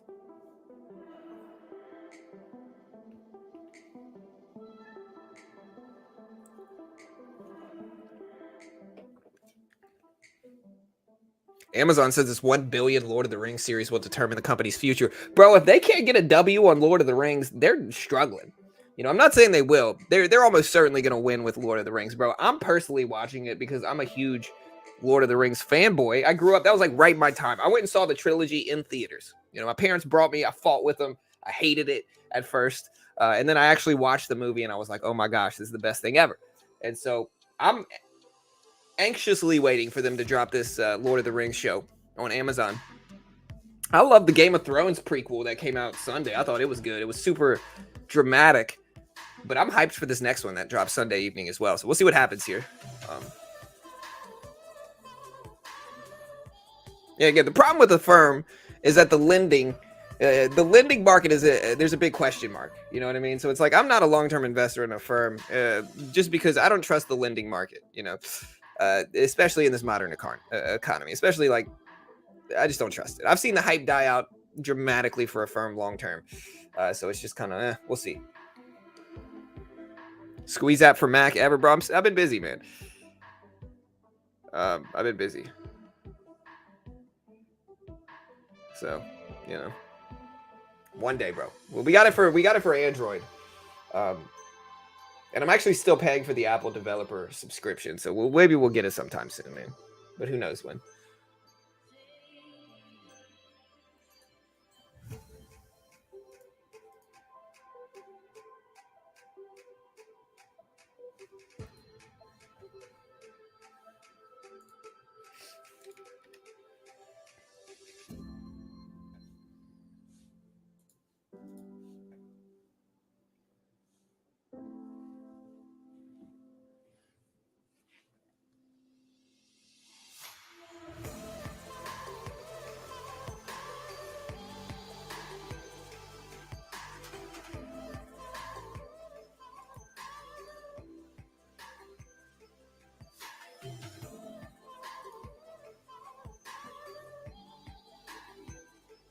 All right, guys, still sit back 5 minutes before the Affirm earnings call. And again, we cover all the major earnings calls here, so stick around, hit that subscribe button.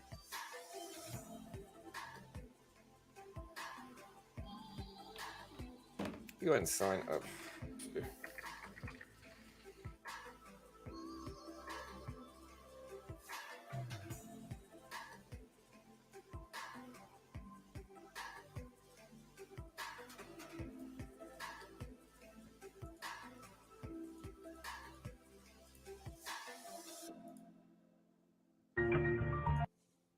All right, guys.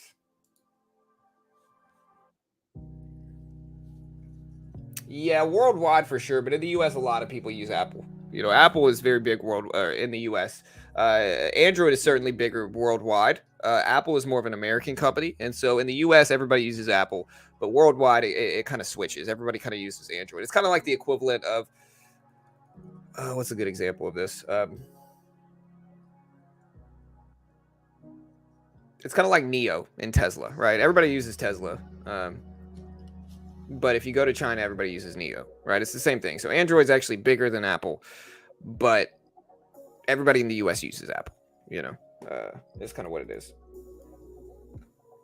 And when I'm a React Native programmer, right? So it's like I can program. So React Native, the beautiful part about it is that I can produce code for both platforms pretty easily. It's just about getting it set up and fixing the bugs. And I've never actually put anything out on the Apple App Store. And so that's going to be a process that I'm going to have to spend time on. And I just haven't had the time.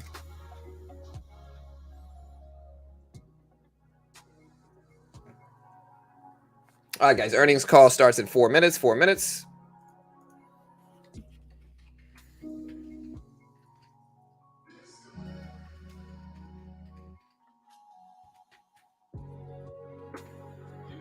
Man, again, I just want to take a second. We've grown by thousands of subscribers over the past couple weeks. I truly do appreciate the support, guys. It's been an amazing month or two for growth, and we are pushing towards 100K. Beautiful to see the community grow where we don't sell anything, we don't charge for anything, we don't claim to be experts, we give everything away for free, and we've been hitting some pretty good numbers for our viewership. Even though this stream is small, Affirm doesn't really have that much hype. I looked at the Webull rating that Pawn sent me, and Affirm is way down there, so it's just because Affirm doesn't really have that much hype. But we're going to cover the earnings call as well anyway. Stick around. We'll be watching that. And again, the earnings call starts in about 7 minutes, or in about 3 minutes, guys. 2.5, really. We'll plug it up just so you can hear it while it goes live.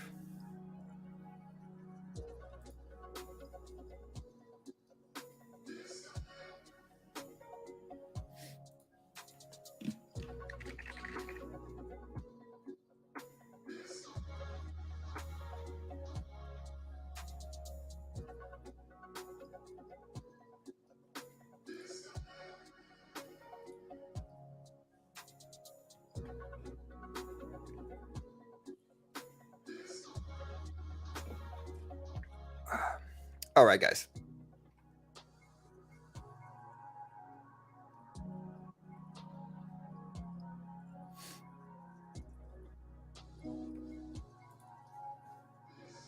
We be trying. Hey, Pawn's trying over here. Pawn's doing a great job, bro. Shout out to Pawn.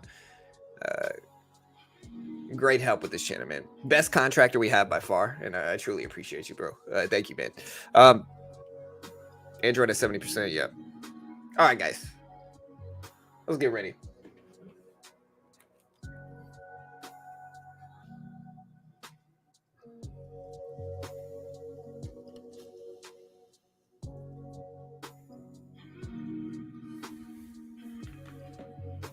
All right. So again, we've already scaled out of most of our Affirm trade. We bought the dip. Our entry is 26.40, so we're right around break even now, but we've already taken profit. So we're holding a third of our position left. And so no matter what, we're going to be green. We'll see how we do on the rest. We'll keep a small eye on it, but we're doing amazing. We bought Snapchat at 1070s, and it's up to 1120 or so. We bought Intel at 34. We're up to almost 35 right now. So our Intel swing, our Snapchat swing, again, we're a bottom feeding dip buyer. I look for what I consider healthy companies that are extremely oversold, and we buy the dip, and that's been working amazingly here. Snapchat, Intel did great. Affirm, we bought the little dip in Affirm short term and took profit on that one as well. So we're doing pretty good today. A very green day. Definitely not going to be a losing day no matter what. Yeah, we appreciate the love and support, guys. We got the earnings call about to start right now.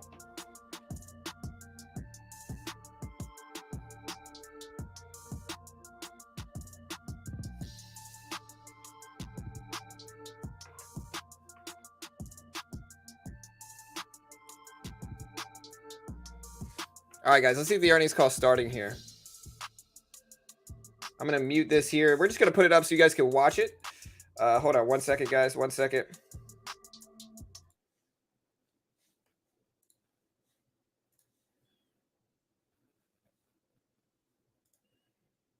Bear with me. Hold on 1 second, guys. We're going to get the earnings call up.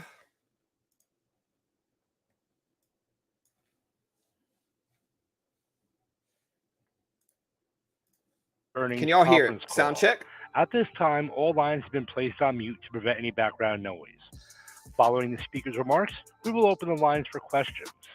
As a reminder, this conference call is being recorded and a replay of the call will be available on our investor relations website for a reasonable period of time after the call. I'd now like to turn the call over to Rob O'Hare, Senior Vice President of Finance, to begin. Please go ahead, sir. Thanks, operator. Before we begin, I would like to remind everyone listening that today's call may contain forward-looking statements.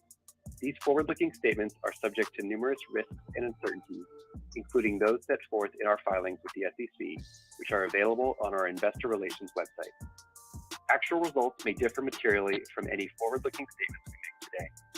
These forward-looking statements speak only as of today, and the company does not assume any obligation or intend to update them except as required by law. In addition, today's call may include non-GAAP financial measures. These measures should be considered as a supplement to, and not a substitute for, GAAP financial measures. For historical non-GAAP financial measures, reconciliations to the most directly comparable GAAP measures can be found in today's earnings press release, which is available on our investor relations website. Hosting today's call are Max Levchin, Affirm's founder and chief executive officer, and Michael Linford, Affirm's chief financial officer. With that, I'd like to turn the call over to Max to begin. Thank you for joining us on this call. The fourth quarter capped off an exceptionally strong fiscal 22 for Affirm. We have once again posted a very healthy set of numbers, beating our own financial targets. We executed well throughout the quarter, meeting U.S. consumer spend where it was. With COVID restrictions nearly gone, getting out of the house and out of town became a huge draw. While homewares and fashion experienced something of a retreat to more normal levels of growth, we were able to help our longtime partners and online travel agencies have a banner quarter, posting triple-digit year-on-year growth in some cases. We had anticipated this shift a little while ago and recently announced some timely new partnerships in the space like Agoda and SeatGeek. Despite what you may have heard elsewhere, people are still buying things online, a lot of them. Last month featured our very first Prime Day, which was as much a test of our product as it was of our systems and scalability, and we were quite pleased with the results. Running up to and during the event, we introduced zero APR programs on numerous SKUs. We also expanded our partnership with WooCommerce, which includes extending our reach to support their merchants in Canada. More recently, Affirm became BigCommerce's preferred pay over time partner, replacing a provider that specialized in the 6-week loan variety, underscoring merchant demand for complete solutions. And we significantly broadened our relationship with Stripe, unlocking streamlined distribution to more merchants and more consumers. We often talk about Affirm as a two-sided network of consumers and merchants. The less obvious but all-important third side is our capital partners. Maintaining a diverse set of funding sources is critical in this economic environment, and from our earliest days, we knew there was no winging it with capital markets. Today, we are proud to call some of the most sophisticated investors in the world our long-term partners. Thanks to our excellent capital team, we added just over $1.6 billion of net new committed capital.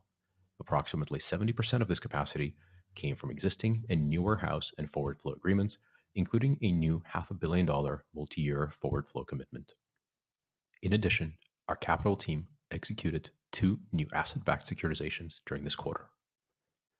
As proud as we are of our results this year and quarter, we know that many people are thinking about how the economic picture may unfold, and so are we. The economy is more than likely in the beginning stages of a downturn. It's too early to tell how deep it will be and how long it will last. So how do we continue building the strongest Affirm amidst uncertainty? In a sentence, we are going to be cautious in our management of risk while investing aggressively in the expansion of our total addressable market. The former means our credit posture will remain conservative until we have a clearer view of the real economy. The latter is that we expect significant growth from new partnerships, new products, and new geographies. In the language of the 1990s internet, We're widening the top of our funnel while keeping a watchful eye on its bottom. Let me spend some time on both of these topics. As we have said numerous times in the past, credit performance is a non-negotiable guardrail for our firm. This is true because we see guarding our consumers' financial health as a part of our mission, and because we remain obsessively focused on delivering exceptional results to our capital partners. We have both the underwriting technology and the control systems to deliver on this goal. We covered this in our May earnings call, but for a quick refresher, relatively short terms and individual loan approvals give us enormous flexibility when it comes to managing our back and front books, respectively. Being able to request a transaction-specific down payment or additional income information and offer risk-appropriate term selection are just some of the powerful tools we have built over the years. This part probably does not need to be said, but just because there still seems to be some confusion, unlike the folks in the marketplace lending businesses, we are not dealing with the decaying performance of loans made years ago in pursuit of growth at all costs. Roughly half of our outstanding loan book is expected to pay down within 4 months or so, and about 80% within 8 months. Our mission and our business model compel us to keep our consumers' long-term financial interest in mind alongside our partners and our own. But while we expect to have a conservative mindset with respect to credit during this period, we intend to use our advantaged position to grow and to continue taking market share by expanding our total addressable market aggressively. Here are just some of the growth initiatives I'm excited about. Inclusive credit. We have worked relentlessly over the last several years to evolve our approach to identifying and underwriting creditworthy applicants left outside the traditional credit reporting infrastructure. By some estimates, this is almost 45 million Americans, and we are excited to begin deploying some of these features in time for the upcoming holiday season. Scaling brand-sponsored promotions. We continue to leverage unique features of the Affirm network, most importantly, SKU awareness. Through our brand-sponsored promotions product, manufacturers have the ability to sponsor low and zero APR deals at specific retailers on an item-by-item basis. Taking this concept a step further, we are delivering a full self-service console to participating brands and manufacturers to enable them to deploy promotions on the Affirm network seamlessly. International expansion. PayBright, now known as Affirm Canada, continues to deliver very good results, and I am pleased to announce that this past quarter, I asked Wayne Pauman, formerly the CEO of PayBright, to step up to lead all of our international efforts. Under his leadership, we are investing in the United Kingdom market this fiscal year and plan to continue from there. Debit Plus.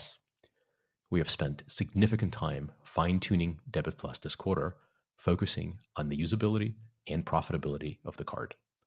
Transactions per active consumer are at a healthy 2.7 times per week, and the online-offline usage breakdown is split nearly evenly. It is still quite early, so as usual, a warning about reading too deeply into the fine-grained metrics. That said, GMV per active Debit Plus consumer is over 40% higher than a non-Debit Plus one, and after the first 2 weeks from consumer onboarding, we see near-perfect cohort retention. As you will hear in a second, we're still adding significant features to Debit Plus, and its at-scale contribution to our top and bottom lines is difficult to forecast. As a result, we have excluded all Debit Plus related metrics from our forecast today. We are excited by what we see in the usage so far and are committed to making Debit Plus a massive long-term success, expanding our reach, frequency, and profitability. Rewards. One of the key preference-driving features of modern consumer payments is rewards. It is the most common theoretical objection to BNPL versus credit cards. We can stop the debate. Our plan is to launch Affirm Rewards in beta this September with a number of participating retailers. As we roll the program out, Affirm consumers will begin to earn points on eligible point of sale, Affirm Anywhere, and Debit Plus transactions, with redemptions in the Affirm app. We're very excited about the possibilities here and expect to scale the program in time for the holidays. I'll stop here, but there are numerous other initiatives we're plowing away on while keeping credit performance top of mind. Last year, we hosted an event where we discussed our product roadmap in detail and plan to do one again late this year. We'll give you a much more detailed overview of what's getting built then. Before I hand it off to Michael, one more comment on growth. For quite some time, we've expected consolidation to begin in this space. Our exciting mission, market leadership, and a strong cash position make Affirm an exit of choice for teams with great talent, now that the prices in the parlance of our times have corrected a bit. We have no specific M&A targets to report today, but are keeping a very keen eye on the market. We continue to see strong demand for the simple idea of paying over time, and in particular for our take on it, supporting many transaction types and sizes and keeping away from gimmicks and hidden fees. Our strategy remains exactly the same as before, to continue building our network. More partners, more active consumers, and more transaction volume. As always, I want to thank the ever-growing worldwide band of Affirmers, united by our shared sense of mission, and to send a special shout out to the veterans, still going strong through the shared ups and downs of our first decade together. It's amazing to contemplate that just a few years ago, we imagined that supporting $50 million of transactional volume would be quite the achievement, even as we now plan our march to $50 billion of GMV just a few years from now. And now, on to Michael for the numbers. Thanks, Max, and good afternoon, everyone. I'd like to start by echoing Max and acknowledging all Affirmers for their contributions and dedication to our mission. We are proud of the progress we made this fiscal year as we introduced nearly 7 million more people to Honest Finance, expanded and diversified our merchant base to cover more than 60% of U.S. e-commerce, and delivered very strong unit economics at 4.3% revenue less transaction costs as a percentage of GMV, well above our long-term range of 3 to 4%. With our team's solid execution, we exceeded all of our guidance for fiscal 22, despite increasingly volatile market conditions in the second half of the fiscal year. I'll cover 3 topics before we open the line for questions. First, a more detailed review of our fourth quarter results. Second, an update on what we are seeing in terms of consumer credit performance. And third, some perspectives on what we expect and how we plan to operate in fiscal 23, given the macro environment, the growth opportunities ahead of us, and the profitability targets we plan to achieve. Now to the quarter. Unless stated otherwise, all comparisons refer to our fourth quarter of fiscal 22 versus Q4 of fiscal 21.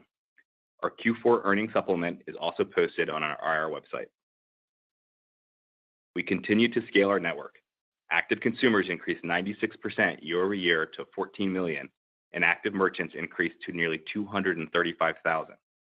This helped drive 139% growth in transactions, 85% of which came from repeat consumers. As you have heard us say before, driving greater frequency is a key priority, as it not only fuels our flywheel, but helps us drive efficiencies.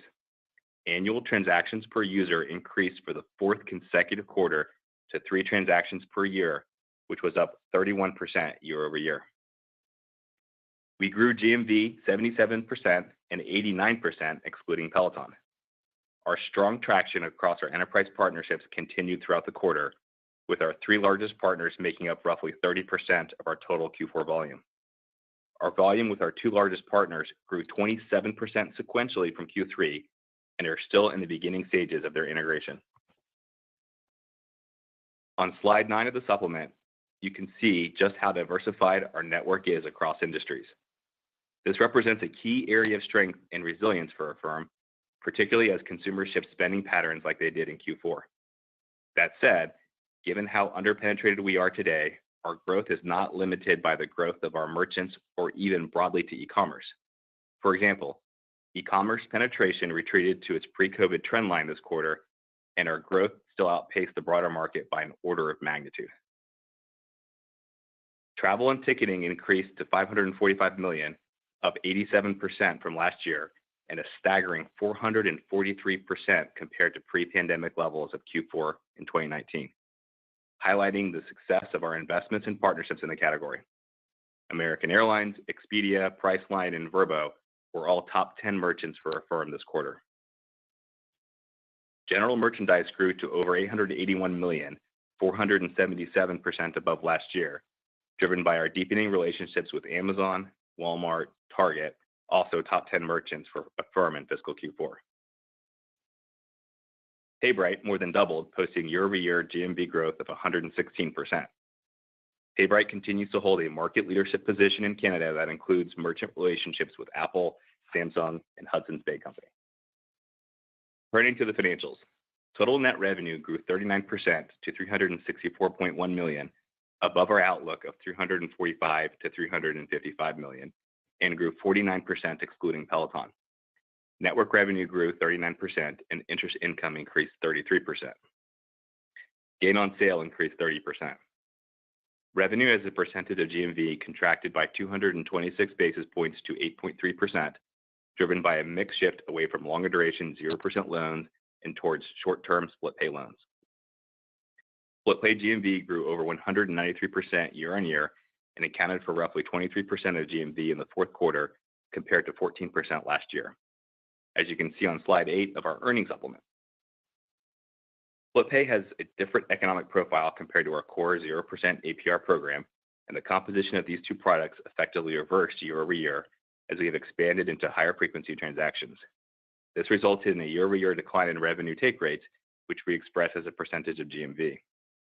However, you can see on slide 14 that take rates within each of our product offerings continue to remain relatively stable. Our strong top-line growth, combined with the leverage we achieved on non-provision transaction costs, drove a 25% increase in revenue less transaction costs to $184.3 million, or 4.2% of GMV. Total transaction costs of $179.8 million grew 58% year over year. Excluding provision expense, transaction costs grew 21% compared to revenue growth of 39%. Loss on loan purchase commitments declined 21%, primarily driven by the mix shift I just mentioned. As a reminder, loss on loan purchase commitment mainly occurs with the core long-term 0% APR loans. Our funding costs increased 24% year over year, in line with the 24% growth in loans held for investment, despite the higher rate environment, and significantly below the 53% growth in our total platform portfolio. On our February call, we estimated that a 100 basis point rate increase beyond the forward curve at the time would result in an approximate 10 to 20 basis point impact to RLTC as a percentage of GMV for the second half of fiscal 22, based on our mix at the time. Since February, peak rate expectations within the forward curve increased by more than 150 basis points. Despite this, we delivered 4.4% RLTC as a percentage of GMV for the second half of fiscal 22, well above our implied 3.9% in our outlook at the time. We have the ability to manage the short-term impacts in the forward curve with the tools inherent in our product, which Max shared moments ago, and staggered renewal periods on our funding facilities. We continue to estimate that a 100 basis point rate increase beyond the current forward curve may translate to an approximate 10 to 20 basis point impact to RLTC as a percentage of GMV in fiscal 23. In comparison to a more normalized fiscal third quarter of 22, provision for credit losses grew just 10%, and provision expense as a percentage of GMV declined by 4 basis points sequentially to 1.65%. Our allowance for losses as a percentage of loans held for investment declined for the third consecutive quarter to 6.2% as we continue to drive strong credit performance. Excluding transaction costs, non-GAAP operating expense grew 60% to $215.2 million, or 59% of total revenue. On a non-GAAP basis, sales and marketing expense declined 1% year over year. Adjusted operating loss was $29.3 million in the quarter, or 8% of revenue, which was significantly better than our outlook for adjusted operating loss of 15 to 11% in the period, driven by better than expected RLTC and lower than expected operating expenses. GAAP total operating expenses, excluding transaction costs, grew by 76% to $461.6 million, driven by year-over-year growth in enterprise warrant and share-based expense of $102.7 million. GAAP operating loss was $277.2 million, which compares to a loss of $114.3 million in the prior year period. Now to move on to my second topic, consumer credit performance. We believe we managed this to a great outcome despite the environment. As we have shared in the past, we are first and foremost focused on managing risk. We constantly monitor the credit performance of our portfolio as well as the broader environment. Given inflationary pressures, we began to see the signs of stress during the quarter within certain low credit segment consumers. This stress, without mitigation, would flow through to charge-offs. However, the inherent advantages of our underwriting every application at the transaction level and the high turnover nature of our book provides natural agility. Accordingly, we ever so subtly turned our dials and gave up a couple of points of growth this past quarter through small optimizations. And we still grew GMV by 77%. When we say we have the ability to manage credit outcomes, this is exactly what we mean. Our delinquency levels are healthy for our business, and we have demonstrated our ability to grow while controlling them. We've said it before and we'll say it again. We are different from our competitors who had to dramatically slow their growth rates because this is the only lever they have for managing risk. We are confident that these differences will only become more apparent over time.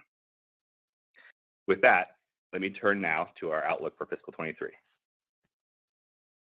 When we reported our fiscal 21 results a year ago, we had just posted $8.3 billion in GMV. We closed fiscal 22 well ahead of our plan at nearly $15.5 billion in GMV, representing 87% growth in GMV and 114% excluding Peloton. Our team's outperformance this year means we are ahead of where we expected to be in terms of market share. We believe that we are well positioned to continue growing our network while expanding our product offerings and geographic reach. That said, we think it is important to acknowledge the current macroeconomic backdrop as we give our initial guidance for fiscal 23 and attempt to estimate these factors through June of next year. While we cannot precisely predict the macroeconomic conditions, our outlook assumes the current forward interest rate curve. It also assumes that the current macroeconomic conditions do not fundamentally change for the better, with early signs of consumer stress persisting through the fiscal year. If we do see signs of significantly more stress, or if rates were to increase much more than expected, we expect to utilize the various levers at our disposal to protect our unit economics. Among others, these include merchant and consumer pricing, duration shortening, approval rate changes, and down payment rates. Our outlook is also informed by the following. First, we made significant progress within our Shopify and Amazon programs, which reached general availability in June and November of 21, respectively. As we enter the second year of availability for each of these programs, we expect continued growth in fiscal 23, albeit from a much bigger base. Similar to fiscal 22, we expect holiday-driven seasonal GMV strength in the second quarter of fiscal 23. However, we are forecasting the second quarter to be the low point for the year-over-year GMV growth, given the nearly 370% growth in general merchandise GMV that we are comping against. Further, given timing within the quarter and the product mix, we expect to see a seasonal decline in both revenue and revenue less transaction costs as a percentage of GMV in the period due to how revenue is earned on these loans, similar to last year. While we continue to make progress with Debit Plus, we are still in the early innings. As such, our outlook for fiscal year 23 does not include any material GMV or revenue impact from this product. While the funding markets remain volatile, we enjoy a strong position without any current concerns on funding our growth. We would expect to continue to execute across all of our funding strategies and keep equity capital required below 5% of total platform portfolio.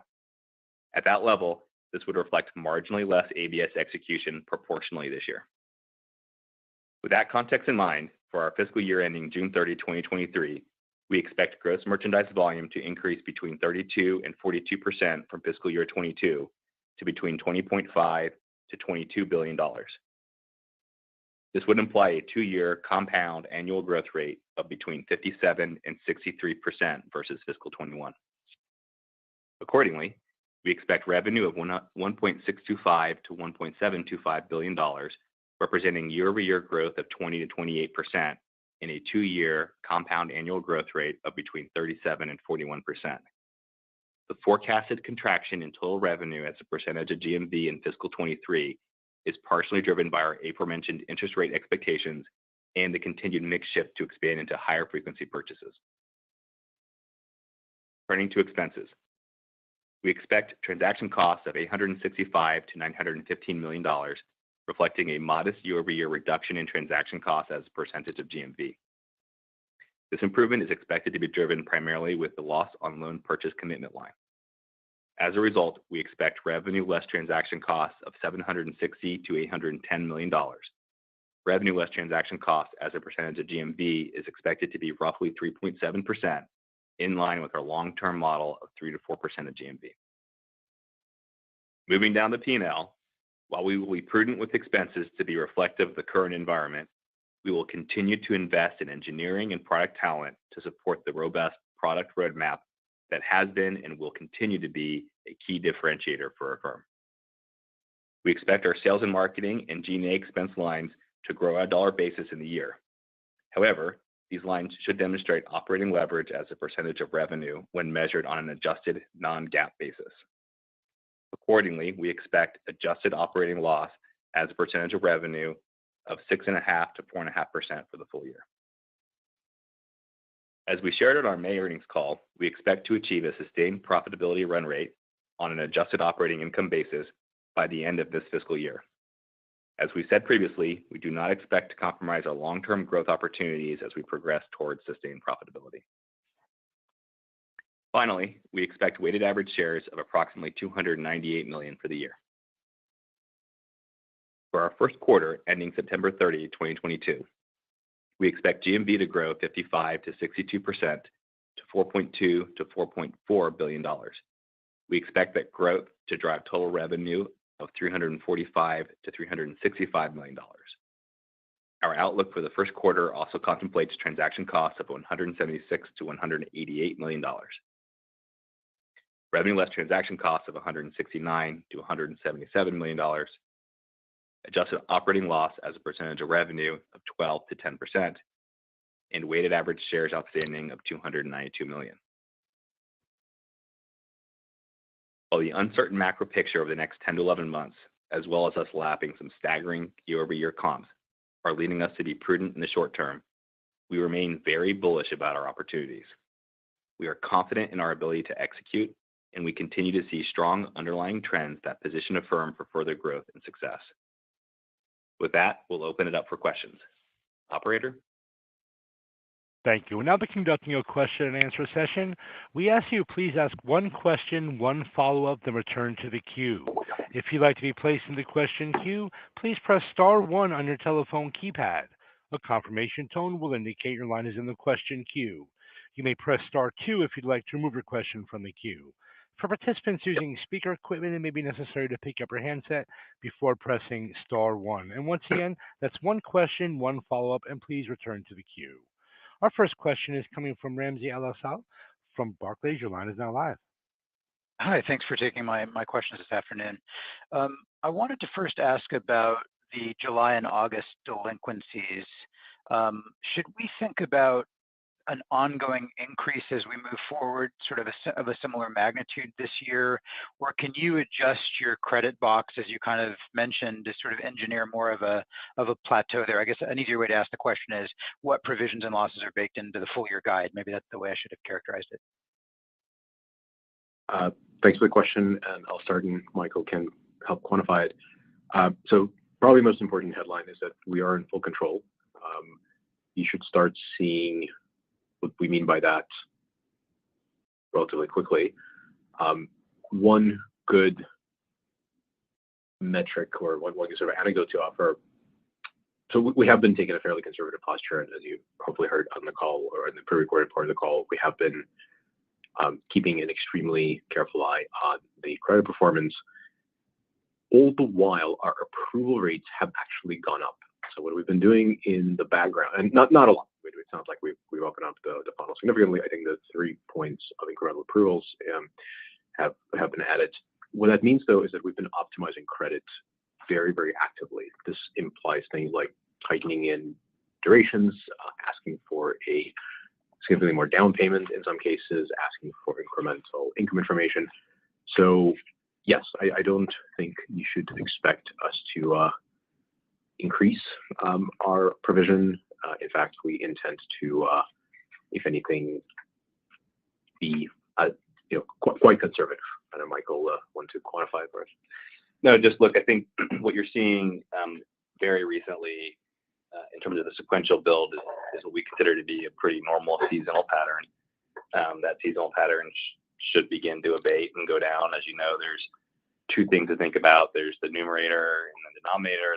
The one thing to keep in mind is that obviously is the base that you divide it by, both in terms of the impact that we have on total term lengths as well as what we have just in terms of the actual change in the total portfolio. Will change the measure that we report publicly. But when we look at the business and think about the state of credit, we feel very optimistic that we have it well in hand. And the ultimate proof is how that shows up in our confidence around our margins in the business, which we continue to believe are quite strong and on the higher end of our long-term range that we've given everybody. Got it. Okay, thank you. One follow-up from me. Could you give us a progress report on the Amazon ramp and maybe focusing particularly on Prime Day? How did that go for you? I think it's a new input into the model this year. Did the 0% loans gain traction?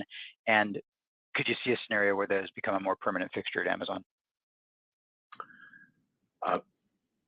So probably the most important thing to know about Amazon is that it's still very, very early relative to the potential of just the sheer scale they have and the many different ways for us to work together. We were very pleased with our Prime Day performance, frankly, as much technically and just ability to approve and ability to scale all the everything from underwriting to the web systems.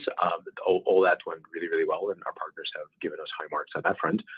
We have a lot of work to do. You're right that the 0% is always a extreme crowd pleaser when it comes to consumer buying, and I think both of us in a partnership have noticed that it is in fact a very successful way of offering consumers a reason to buy now. And so we expect more of that, and as it happens, we'll certainly report on it. But the current state of the partnership is, nothing but excellent. Thank you. Next.